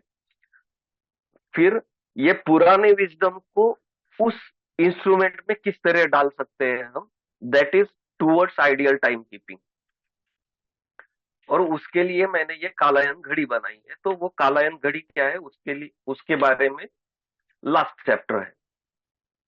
अ, और उसके बाद फिर फूड फॉर थॉट करके मैंने अलग से कुछ इस बुक में दिया है कि जैसे अभी एक पॉइंट बताया मैंने, वो स्पेस टाइम कंटिन्यूम, ऐसे अलग अलग सवाल सिर्फ लिखे हैं लास्ट चैप्टर में। फूड फॉर थॉट, इस पे आप सोचो, आप काम करो। और मैं अगर कहीं हेल्पफुल हो सकता हूं तो अ, हम शेयर कर सकते हैं। और इसमें अब ये तो होगा, अ, ये पैराडाइम शिफ्ट मैं जो बोल रहा हूँ कि इस तरह से इंडिक नॉलेज सिस्टम को रिजुवेनेट करने के लिए ब्रॉडर पर्सपेक्टिव में सबसे बेसिकली हमारा इंडिक टाइम सेंस फिर से शुरू होना जरूरी है। ये मेरा काम का सेंटर पॉइंट है। तो अब आप अगर कुछ सवाल हो, कुछ ये हो तो पूछ सकती हैं। तो पहले तो मुझे लगता है कि आपने कितना पर्सपेक्टिव वाइडन कर दिया हमारी स्पेशली यंगर ऑडियंस के लिए। क्योंकि अगर हम लोग एजुकेशन सिस्टम पे रिलाई करें तो हम लोग को लगेगा कि इंडियन क्लॉक सिर्फ सनडायल्स तक जो है लिमिटेड है। हाँ हाँ बट अब हम लोग को काफी सारा कुछ पता चला। आपने जो पैशाचिक टाइम की बोली, हाँ मतलब कितना हाँ, इंटरेस्टिंग है कि लोग आजकल अपना बर्थडे 12 बजे को मनाते हैं और केक वेक एग्जैक्ट। काटते हैं पैशाचिक टाइम पे। तो हाँ आपने जो कहा कि ये जो माइक्रो लेवल पे अटैक है हाँ संस्कृति पे, बहुत ही करेक्ट ऑब्जर्वेशन है। मेरा बस क्वेश्चन ये है सर कि जैसे अभी जन्माष्टमी आई थी, तो हम्म, जन्माष्टमी के दो डिफरेंट डेट्स आए थे बिकॉज दो डिफरेंट इंडियन कैलेंडर्स भी हैं। एक शका ठीक है। कैलेंडर भी है, एक संवत कैलेंडर भी है। तमिल हिंदू कैलेंडर डिफरेंट होता है, north Indian yes. Calendars different होते हैं। तो जो स्टैंडर्डाइजेशन आप आयुर्वेद में बोल रहे थे, पहले हमें कहीं ना कहीं वो स्टैंडर्डाइजेशन कैलेंडर्स में लाना पड़ेगा मे बी, ताकि वो यूज हाँ, हम लोग इस यूनिफॉर्म कर सके। इसमें एक बात ऐसी आती है कि समझो, अब हमें अपने आप को थोड़ा सा क्लियर करना पड़ेगा, कंसेप्चुअल क्लैरिटी लानी पड़ेगी। कैलेंडर्स में ये डिफरेंस जो आता है वो एरिया वाइज आता है, जियोग्राफिकल पोजीशंस। उसमें भी भारतीय, समझो मैं अभी महाराष्ट्र में हूं तो मैं महाराष्ट्र का उदाहरण देता हूं, ऐसा ही हर जगह है भारत में। अब मैं पुणे में रहता हूं, तो पुणे में मैक्सिमम यूज होता है, 80%, 90% लोग यूज करते हैं दाते पंचांग। कुछ परसेंटेज लोग हैं जो तिलक पंचांग यूज करते हैं। कुछ बिल्कुल थोड़े से लोग हैं जो रुई कर पंचांग यूज करते हैं। तीनों में अलग अलग टाइम आता है। तिलक पंचांग के हिसाब से कोई मुहूर्त अलग समय में बताया जाएगा, दाते पंचांग के हिसाब से अलग समय में बताया जाएगा। यही कॉन्फ्लिक्ट है। हम्म? तो हमें सबसे पहले ये समझना चाहिए कि कलेक्टिव कॉन्शियसनेस के लिए हमारे पर्व जरूरी है। तो उसके लिए समझो, अ, जैसे कृष्ण जन्माष्टमी का आपने एग्जाम्पल बताया कि अभी कल की ही बात है। तो समझो आप और मैं अ, कृष्ण जन्माष्टमी के बारे में कुछ एक दूसरे से शेयर करना चाहते हैं। समझो हम पड़ोसी हैं, आपके घर में कृष्ण जन्माष्टमी परसों मनाई गई, मेरे घर में कल मनाई गई। तो इसमें हम दोनों में प्रतिवाद होने से बेहतर है कि जब आपके घर में कृष्ण जन्माष्टमी थी, तब मैं आपके घर आकर प्रसाद लेकर जाऊं, आपसे चार बातें करके चला जाऊं। कल मेरे घर में थी, तो आप मेरे घर पर आकर प्रसाद लेकर एक दूसरे को वेल विश करके जाए, शेयर करें, अच्छा टाइम शेयर करें। ये हमारे कलेक्टिव कॉन्शियसनेस के लिए जरूरी है। समझने के लिए क्या जरूरी है कि अब इसमें समझो फॉर एग्जाम्पल दाते पंचांग और तिलक पंचांग, ये दो एग्जाम्पल मैंने लिए, ऐसे ही एग्जाम्पल बाकी सारे प्रांतों में। जैसे अब उत्तरी भारत में अ, पौर्णिमांत मास को माना जाता है। मंथ जो चांद्रमास जो शुरू होते हैं वो पौर्णिमांत होते हैं। महाराष्ट्र एंड साउथ में अमा अमावस्या आमांत मास होते हैं। इसलिए हमारे कृष्ण पक्ष तो सेम आता है, लेकिन शुद्ध पक्ष जो होता है वो आपका यानी उत्तर भारतीय लोगों का एक मंथ पहले वाला बोलते हैं, उसको नामकरण जो होता है वो एक मंथ पहले वाला आता है। अब इसमें समझने की ये जरूरत है, मेरी घड़ी से ये प्रॉब्लम भी सॉल्व हो सकता है। ये घड़ी को मैं आगे चलकर इन सारे पंचांगों को इंटीग्रेट करने वाले जो फॉर्मूले हैं वो भी इस घड़ी में डालने वाला हूँ अगले एक साल में। तो यानी आप अपने घर में अगर घड़ी लगाएगी तो वो घड़ी में आपको दाते पंचांग से भी पता के हिसाब से भी पता चलेगा, तिलक से भी पता चलेगा, जन्मभूमि से भी चलेगा, जितने सारे भारतीय पर्सपेक्टिव है, क्योंकि इसमें ज्यादा डिफरेंस है नहीं। प्रांत जो डिफरेंस है वो सिर्फ 4 पॉइंट्स पर है। वो 4 पॉइंट क्या है कि ये हम जो नक्षत्र मंडल और राशि मंडल जो बोलते हैं, यानी अश्विनी नक्षत्र कहाँ से शुरू होता है और कहाँ तक है, ये जो नक्षत्र का डिवीजन, उसका पोजीशन के बारे में 4 डिग्रीज का डिफरेंस है। तिलक पंचांग को उसे 4 डिग्रीज पहले समझता है और दाते पंचांग उसे 4 डिग्रीज बाद से शुरू करता है। हाँ? तो यानी वो जो 4 डिग्री का फर्क है वो मत है अलग अलग हमारे मत संप्रदायों, और उसमें बीच में 1000 साल में जो कुछ उसमें काम नहीं हुआ है हमारे सांस्कृतिक अपकर्ष के वजह से, उसलिए उसमें कुछ मत मतांतर आते हैं। तो वो तिलक मत क्या है और दाते मत क्या है, रुईकर मत क्या है, जन्मभूमि मत क्या है, ये आधुनिक नामों के हिसाब से मैं बता रहा हूँ। अगर पुराने जमाने में से जाए तो पाराशर मत क्या है, अगस्त्य मत क्या है, भृगु मत क्या है, इसके डिफरेंसेस आएंगे।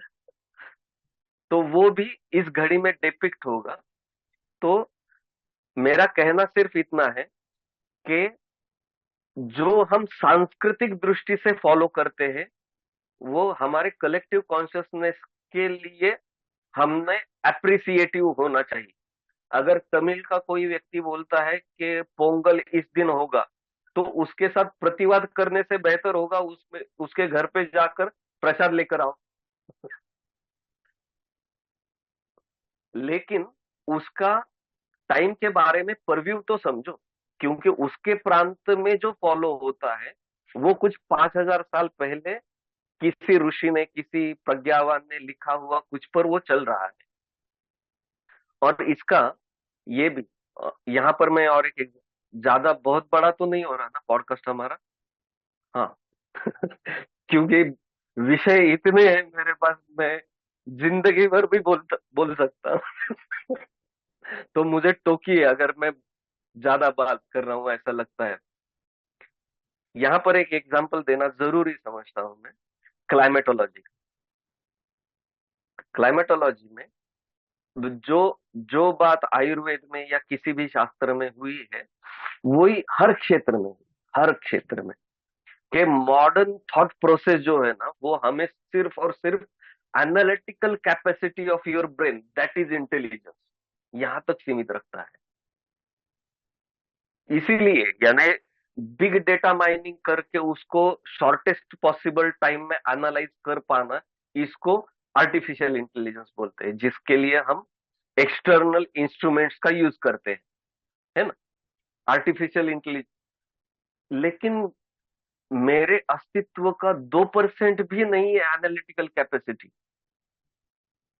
इंफॉर्मेशन कलेक्ट ही करना है तो उसके लिए मेरे मेरे पास हार्ड ड्राइव्स लाखों टीबी के हार्ड ड्राइव में कलेक्ट कर सकता हूं, है ना।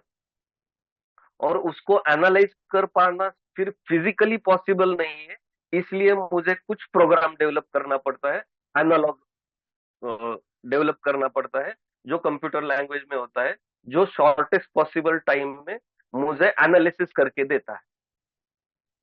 लेकिन भारतीय पर्सपेक्टिव में मन, बुद्धि, अहंकार, चित्त, इन चारों के इक्विलिब्रियम को इंटेलिजेंस बोला जाता है। हमें उस लेवल पर जाना है, नॉट लिमिटेड टू एनालिटिकल। ये एनालिटिकल पे आप अटके रहेंगे तो it is going to mess with your life. ज्यादा पचड़े में नहीं पड़ना है। होता क्या है, डेटा पॉइंट्स जितने ज्यादा है उतना ज्यादा आप कंफ्यूज होंगे। और भारतीय पर्सपेक्टिव है कंफ्यूजन को मिटाकर यूनिफिकेशन की तरफ जाना, खुद को दैट वननेस, उस परम तत्व के साथ वननेस का खुद अनुभव करना, ये अल्टीमेट गोल है। आत्मनो मोक्षार्थम जगत हिताय, ये अल्टीमेट गोल है। तो हम ये कॉन्फ्लिक्ट्स में न पड़े कि ये तमिल वाला ये बोल रहा है और यूपी वाला वो बोल रहा है, पर वो कलेक्टिव कॉन्शियसनेस के लिए हर एक तरह से मनाया जाए। लेकिन क्लाइमेटोलॉजी का मैं जो उदाहरण दे रहा था, वो क्लाइमेटोलॉजी में ये हुआ है कि क्लाइमेटोलॉजी में भी पिछले लगभग 150 सालों से यूरोपियन स्टैंडर्ड्स को ही स्टैंडर्ड माना गया है। जबकि यूरोप यूरोप में डेवलप हो गई जो क्लाइमेटोलॉजी है, उनके यहाँ 4 ही सीजन है, जबकि हमारे यहाँ 6 सीजन है। और 6 सीजन भी सभी, किसी भी भारतीय व्यक्ति को भी आप पूछे तो 6 सीजन बोलेगा। लेकिन 7वां भी सीजन आया है, 7वां सीजन है प्रावृत ऋतु। प्रावृत ऋतु जो है, वो प्रावृत ऋतु ये अ, वसंत और ग्रीष्म ऋतु में अपना पोजीशन कुछ चेंज करते रहता है। वो प्रावृत ऋतु क्या है उसका, अगर और 5 मिनट इलुस्ट्रेट करूं इस बात को। ठीक, कि यहाँ महाराष्ट्र में होली के होली के दिन के आसपास होने वाला एक बारिश के हल्का छिड़काव हो ही जाता है।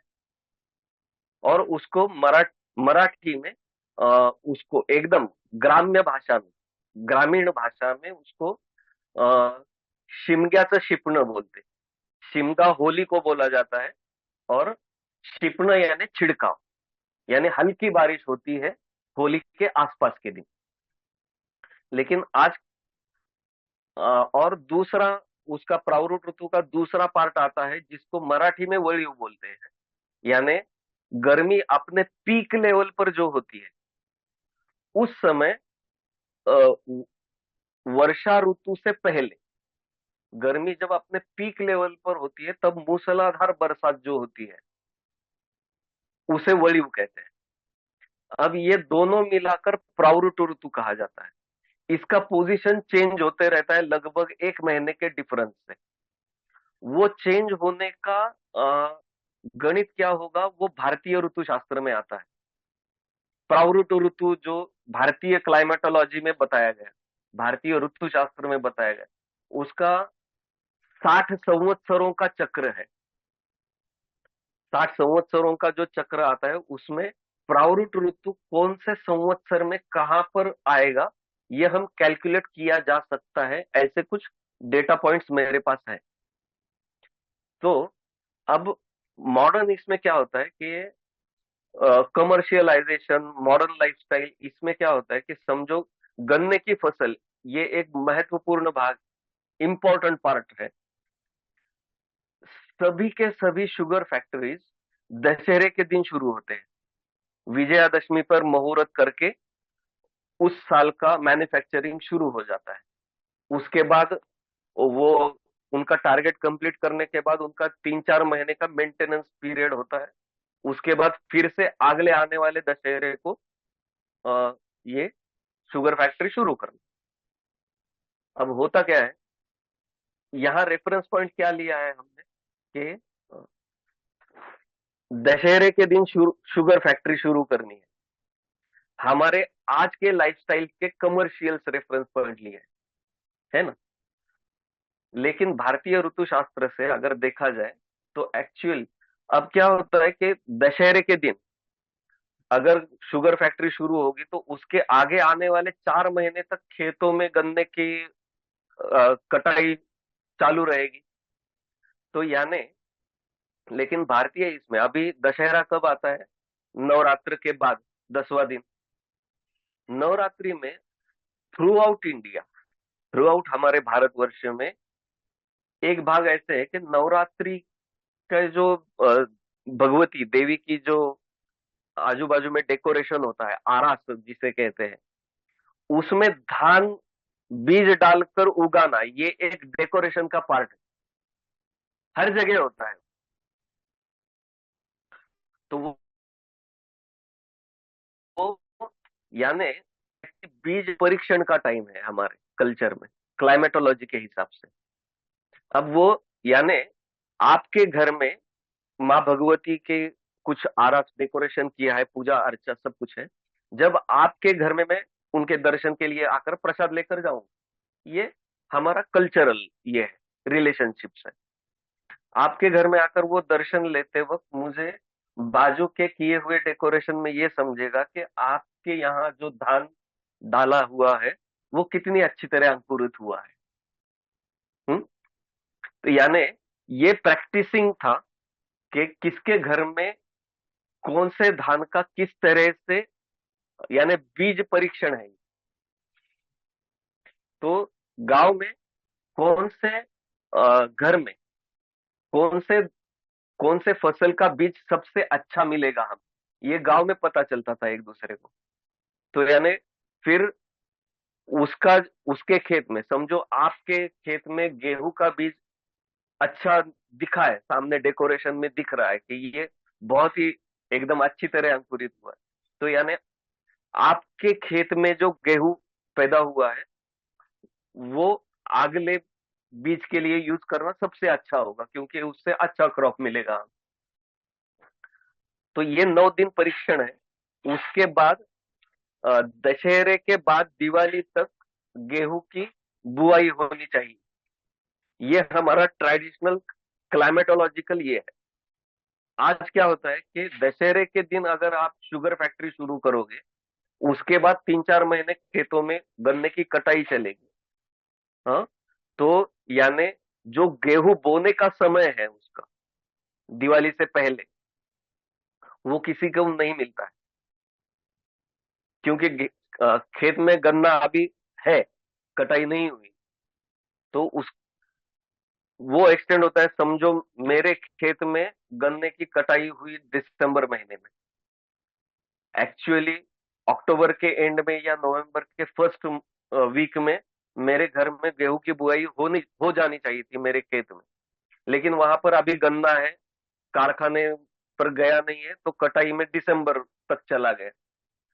तो मेरे दिमाग में क्या आता है कि अरे बारिश तो अभी 2-3 महीने दूर है, टाइम चला गया, 3 महीने ऐसे ही खेत पड़ा रहने से अच्छा है चलो मैं गेहूं बो देता हूँ, जितना मिले ठीक है। लेकिन क्या होता है आगे चलकर फिर ये होली के समय में जो प्रावरुट ऋतु के वजह से ये पोजीशन बदलकर वो छिड़काव आ जाता है होली के आसपास, उसमें मेरी फसल बर्बाद हो जाती। फिर मैं सरकार के पास पहुंचता हूँ, पैसा दे दो पैसा दे दो। ये विशेष साइकिल शुरू हो जाता है।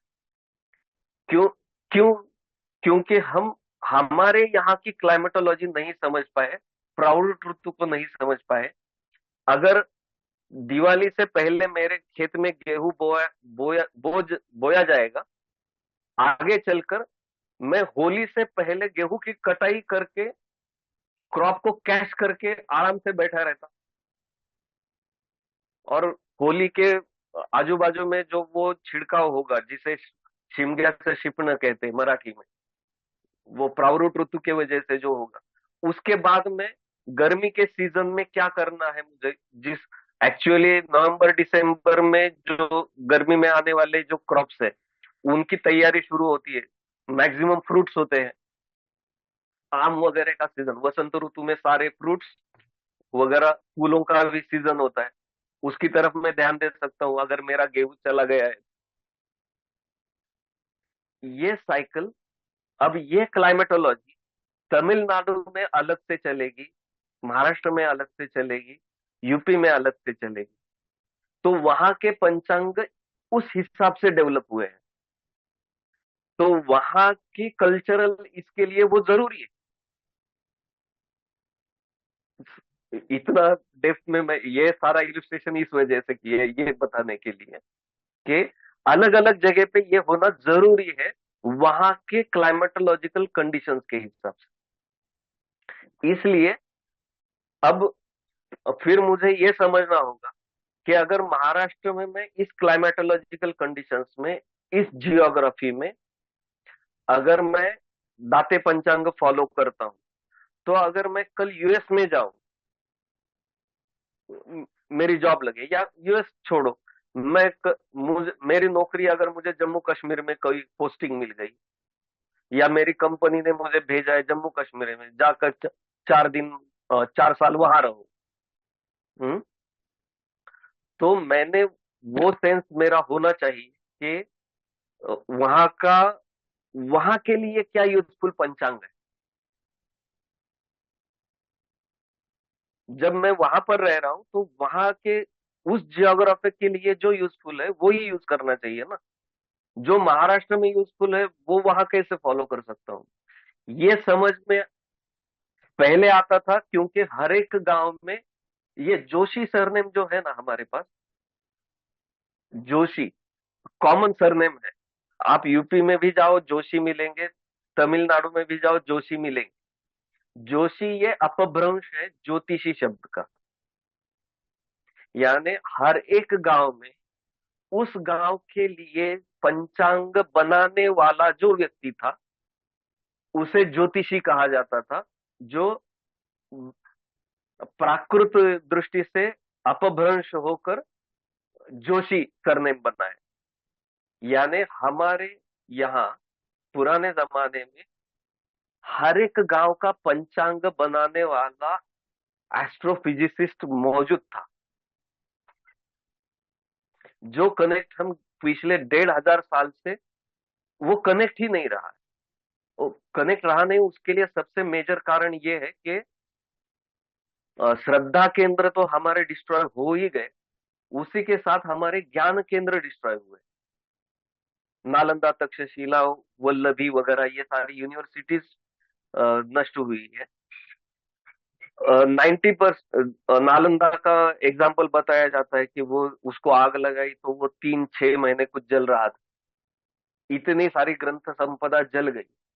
जो कुछ बचा कुचा 2-5% है, 5-10% बचा कुचा जो कुछ है, उसको समझने वालों को भी पिछले 1000 साल में कत्ल किया गया है। जनेऊ तोल तोल के कत्ल कर किया गया है। यानी बचा हुआ 5-10% भी समझने वाला जो था उसको भी कत्ल किया गया। अब ये जो डिस्कनेक्ट हुआ है पूरी तरह, इसलिए पिछले 1000 साल में हमारे यहाँ शास्त्रों के अंदर कुछ नहीं हुआ, भक्ति मार्ग में बहुत कुछ हुआ।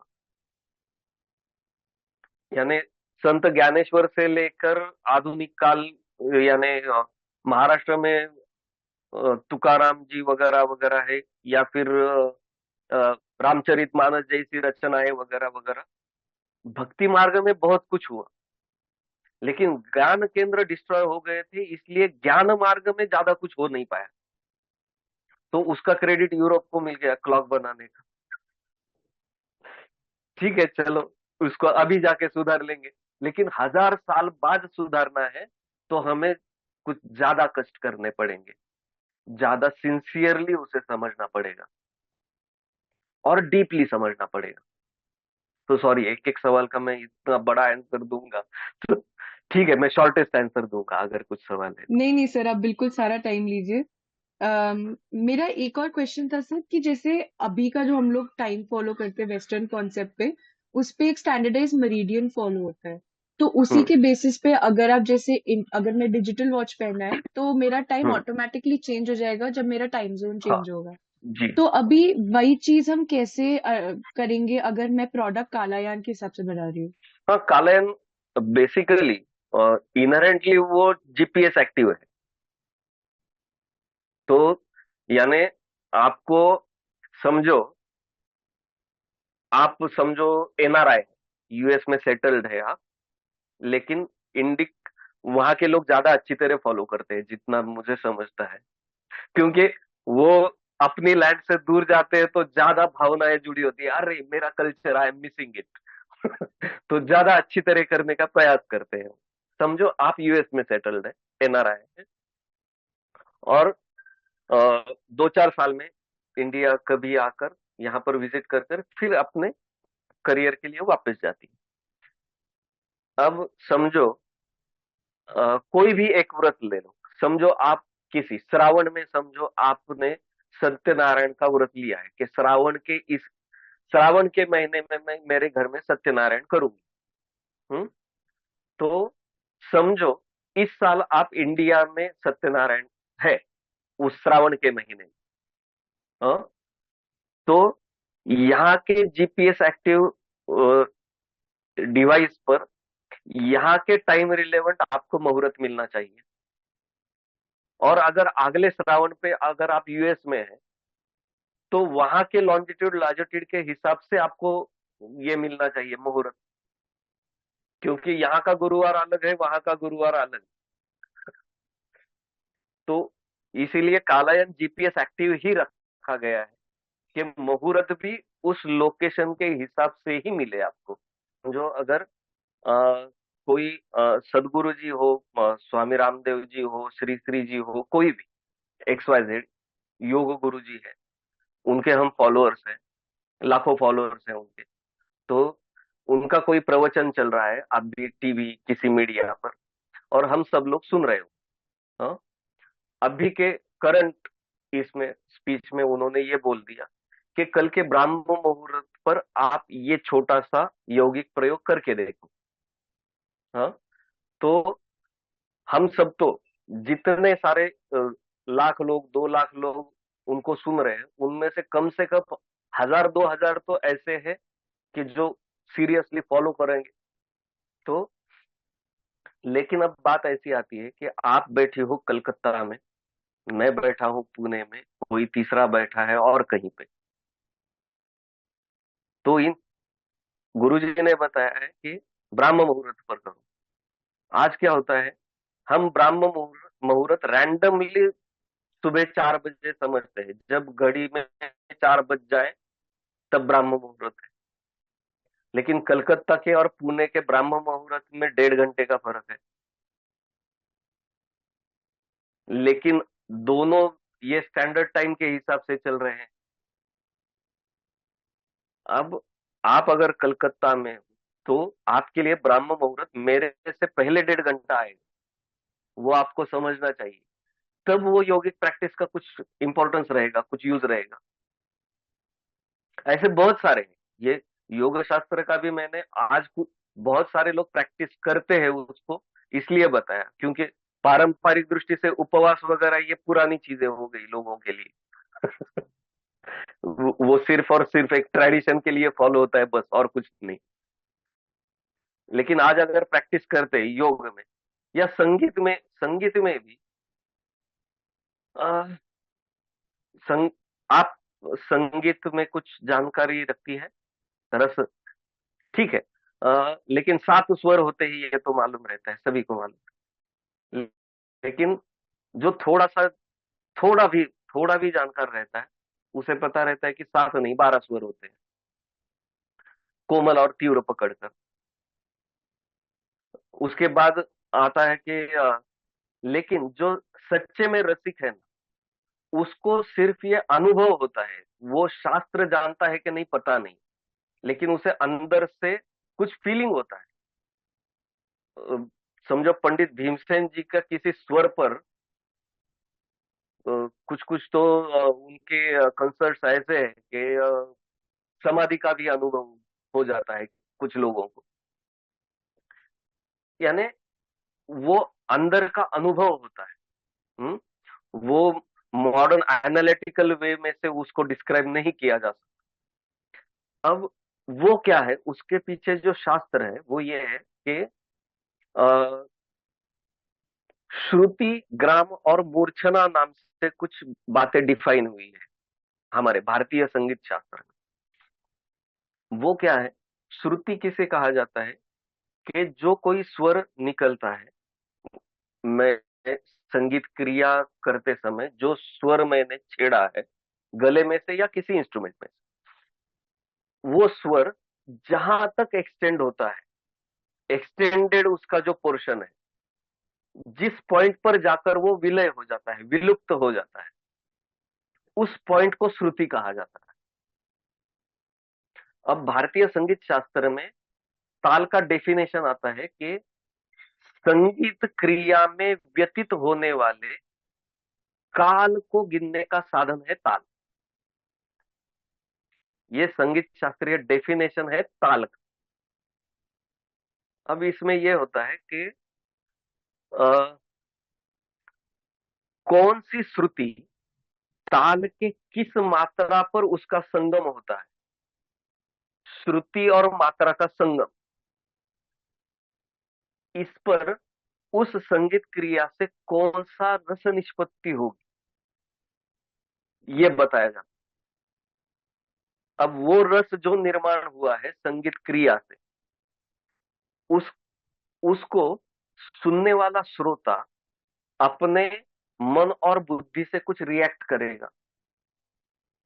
उसे कहा जाता है भाव निर्मिति। और ये रस निर्मिति और भाव निर्मिति जो है, ये हमारे पूरे के पूरे नाट्य शास्त्र का आधार है। यानी कहां से शुरू होगा? ताल, टाइम सेंस। ताल के भी 10 अंग बताए गए हैं। काल, मार्ग, क्रिया, अंग, ग्रह, जाति, कला, लय, यति और प्रस्तार। ये विभाग क्या क्या है और मात्रा क्या है? संगीत से हमारा इनर टाइम सेंस डेवलप होता है, और ताल के कौन सी मात्रा पर कौन सी श्रुति का संगम होगा, इससे रस निष्पत्ति है। यानी जो मैं कहता हूं कि हर एक शास्त्र विद्या कला का आधार ये टाइम सेंस है, वो यहां से शुरू होता है। तो अब संगीत शास्त्र में ये ये अब शास्त्रीय वास्ते लोगों तक पहुंचाने के लिए सबसे आसान पद्धति क्या होगी? जैसे कालायन घड़ी मैंने बनाई, तो उसमें मैं आगे चलकर कौन सा फीचर ऐड करूंगा कि हर एक राग के गाने का कुछ अलग अलग समय है। ये तो सुना होगा आप। समझो फॉर एग्जाम्पल ब्राह्म मुहूर्त, उसमें जो जिस जिस मूड के लिए हम ब्राह्म मुहूर्त कहते हैं, वो आध्यात्मिक स्पिरिचुअल कुछ होता है, साधना के लिए होता है।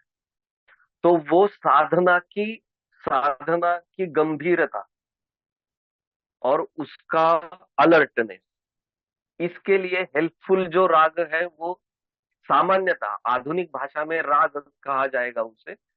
प्राचीन हम साम संगीत की तरफ जाएंगे तो राग भी नहीं कहा जाएगा, उसे कुछ अलग कहा जाता है, भैरव राग कहा जाता है। तो अगर आपको समझो, अभी जो योग में मैंने एग्जांपल दिया था कि आप ब्रह्म मुहूर्त पर उठ करना चाहती है, यौगिक एक्सपेरिमेंट करना चाहती है, तो ब्रह्म मुहूर्त पर उठने के लिए अगर आपको आप अलार्म लगाएंगी, अलार्म लगाओगी, तो अगर वो अलार्म आपको आज के किसी बहुत अच्छे संगीत कलाकार के मुख से आया हुआ भैरव राग की किसी एक क्लिप से अगर आपका अलार्म बजे, तो आपका ये ब्राह्म मुहूर्त तो उठना कितना सेंसिबल बनेगा, जिससे आपके ये टाइम सेंसेस बहुत ही सुंदरता के साथ फ्लरिश होंगे। शास्त्रों का विवेचन की जरूरत नहीं पड़ेगी उसे, है ना। तो ऐसे फीचर्स मैं इस घड़ी में आगे चलकर लाऊंगा। सर जैसे कि हम लोगों को जो मॉडर्न टाइम है उसका तो यूनिट्स एंड ऑल पता चल जाता है कैसे स्टैंडर्डाइजेशन है, बट कालायान के हिसाब से क्या क्या यूनिट्स हैं एंड कैसे उसका डिवीजन है? मॉडर्न तो सामने दिखेंगे, आवर्स मिनट सेकेंड्स भी दिखेंगे, लेकिन घटिका पल विपल ये तो दिखेंगे। यानी घटिका मॉडर्न सेंस से बोला जाए तो 24 मिनट्स इज वन घटिका। तो उस हिसाब से आपको सामने दोनों दिखेंगे कि आवर्स मिनट सेकेंड्स में अभी टाइम क्या है, घटिका पल विपल में अभी टाइम क्या है। तो वो घटिकाओं का एक बार यूनिट समझ में आएगा, 24 मिनट्स। और ये भी भारतीय शास्त्रों में ये घटिका को क्यों प्राइमरी यूनिट माना गया, लौकिक व्यवहार के लिए। आज हम जो देखते हैं कि स्कूल में भी जो अ, ये सब्जेक्ट आवर होता है, हाँ, वो 35 मिनट्स का होता है। वो 35 मिनट्स का होता है। तो 35 मिनट्स भी इसलिए है कि पहले 5 और अ, आखिरी 5 मिनट ये ट्रांजिशन पीरियड है कि टीचर्स आएंगे जाएंगे, स्टूडेंट सेटल होंगे। और 25 minutes is the actually teaching time. हाँ, वो 25 मिनट्स आज के मॉडर्न इसमें say that is the standard attention span of a human being. ये मॉडर्न टाइम कैलकुलेशन के हिसाब से 25 मिनट से ज्यादा कोई एक विषय पे कॉन्सेंट्रेटेड एकाग्र नहीं हो सकता। दैट इज भारतीय शास्त्रों में 24 मिनट्स दिया है, दैट इज वन घटिका। एक घटिका में जो होता है हमारे बॉडी के अंदर, वो हम इतना भी छोटे छोटी बातों से हम खुद को भी ऑब्जर्व करना शुरू करेंगे ना, तो बहुत यानी क्रांति हो जाएगी, क्रांति हो जाएगी। हम यानी इंडिक नॉलेज सिस्टम के डेवलपमेंट की क्रांति बन जाएगी कि अ, अब समझो कि निमेश का एक कहीं रेफरेंस आता है, ये माइक्रो लेवल के यूनिट्स है, घटिका पल विपल से भी बहुत माइक्रो लेवल। निमेश एक यूनिट आता है कि, लेकिन उसका एक्सप्लेनेशन आजकल हमें ग्रंथों में ढूंढने जाए, ये करने जाए तो उसका रेफरेंस सिर्फ इतना मिलता है कि एक स्वस्थ व्यक्ति के पलक झपकने को जो समय लगता है उसे निमेश कहा जाएगा। ऐसे अलग अलग रेफरेंसेस मिलते हैं। हाँ? तो अब इस बायोलॉजिकल टाइम सेंस के हिसाब से अगर हम खुद को समझने लगे, तो आपके लिए निमेश अलग सेंस निर्माण करेगा, मेरे लिए निमेश अलग सेंस निर्माण करेगा। क्योंकि हम दोनों के पलक झपकने में जो मिली सेकंड्स का डिफरेंस है, वो खुद मैं ही समझ सकता हूं, आप नहीं समझ सकोगे। जिसका पर्सनल रिलेशनशिप्स में फर्क यहां तक आता है कि समझो कॉलेजिएट्स का ग्रुप है कोई। कॉलेजिएट्स का इसलिए ले रहा हूं मैं कि ज्यादा एनर्जेटिक फास्ट रिएक्शंस होते हैं उसमें। अपना कॉलेज टाइम याद करो आप।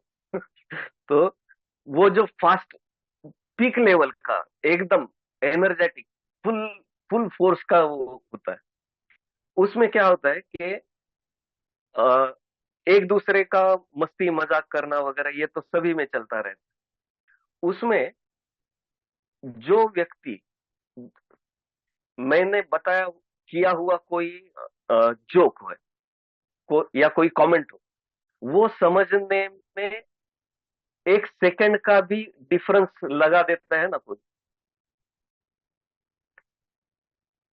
एक 1 सेकंड का भी अगर डिफरेंस लगा दे, लेट हो जाता है, तो वो व्यक्ति उस ग्रुप में से बाहर पड़ने लगता है, बाहर हो जाने लगता है, क्योंकि इनके टाइम ट्यूनिंग का वो नहीं आता है। तो ये इसको डल बोलेंगे, ये उनको ओवर स्मार्ट बोलेगा, तो ग्रुप हो जाए। यहां तक यानी इंटरपर्सनल रिलेशनशिप्स में यहां तक फर्क आता है।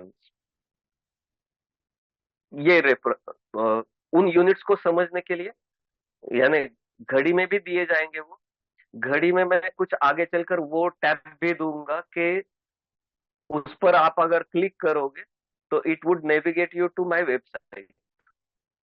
समझो आपने बृहस्पति ग्रह दिख रहा है घड़ी में, उस पर अगर, सर आप कंटिन्यू कीजिए। हाँ, बृहस्पति ग्रह दिख रहा है, तो उस पर आपने क्लिक किया तो आपको वेबसाइट भी मैं बहुत अच्छी तरह बनाना चाहता हूँ आगे चलकर। जब वो उतनी अच्छी डेवलप होगी तब ये फैसिलिटी मैं दे पाऊंगा कि बृहस्पति पर अगर आपने स्क्रीन पर क्लिक किया तो आप मेरी वेबसाइट पर भी जा सकते हैं। वहां से आपको बृहस्पति ग्रह की एस्ट्रोनॉमिकल इंफॉर्मेशन मिलेगी, एस्ट्रोलॉजिकल इंफॉर्मेशन मिलेगी, अदर रेफरेंसेस मिलेंगे। आप जो कुछ देखना चाहते हो, जो कुछ उसके बारे में जानना चाहते हो, वो उसमें इंफॉर्मेशन भी मिलेगी आपको। यानी ये घड़ी सिर्फ घड़ी ना रहकर एक इंडिक नॉलेज सेंटर बनाने का मेरा प्रयास। तो ये मेरा लास्ट क्वेश्चन रहेगा आपसे आज के लिए और कि कुछ पूछना चाहो? जी, एक जी और जी। क्वेश्चन है जो मेरा लास्ट क्वेश्चन होगा कि अगर हम बिग बैंग थ्योरी को नहीं सरेंडर करें भारतीय नॉलेज हम्म सिस्टम के हिसाब से, तो क्या हम हम्म बिलीव करते हैं कि there is a beginning of time, या फिर हम अनंत काल को ही मानते अनंत को ही मानते हैं ऐसा मुझे लगता है, रिपीटेटिव मानते हैं, क्योंकि ये कोई डिफाइन नहीं कर सकता, कोई नहीं डिफाइन कर सकता कि कब शुरू हुआ और कब खत्म होगा, बल्कि ये एवर एग्जिस्टिंग है, एवर चेंजिंग है। न कभी शुरू हुआ है, न कभी खत्म होगा। It would repeat something in cycles, और इसका शुरू भी मैं ही हूं, अंत भी मैं ही हूं, छोटे फॉर्म में कहा जाए तो। या फिर बड़े फॉर्म में कहा जाऊं तो शुरू भी परमात्मा है, अंत भी परमात्मा है, अनादि अनंत है। हैं? When we were talking before the session, you told me you are seeking funding for Kalayan. So we yes. wish you all the best for that.